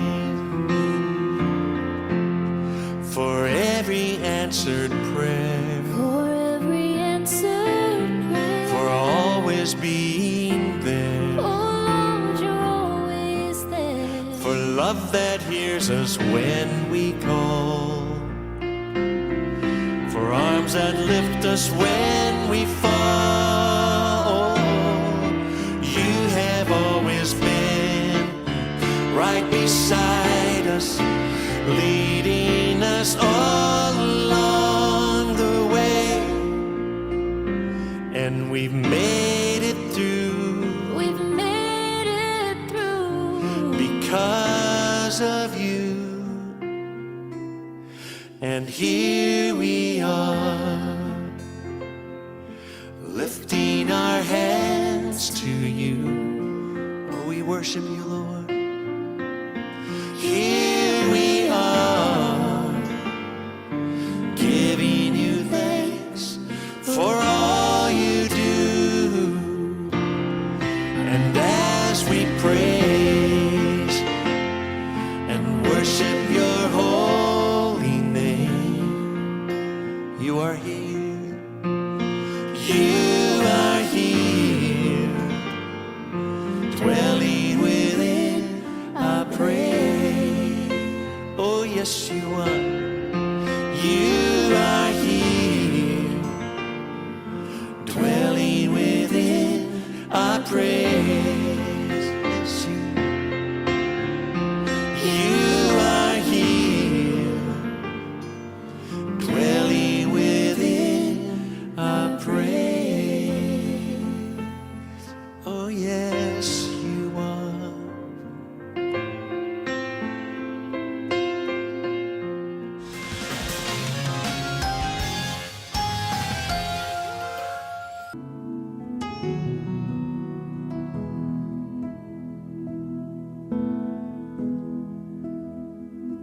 I was a leper outside the city. None would come close, but you wouldn't let go. What worked back then will work again.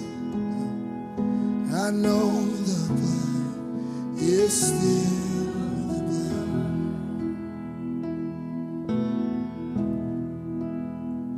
I had an issue no one could help. I tried them all. My last try I crawled. And what worked back then will work again. I know the blood is still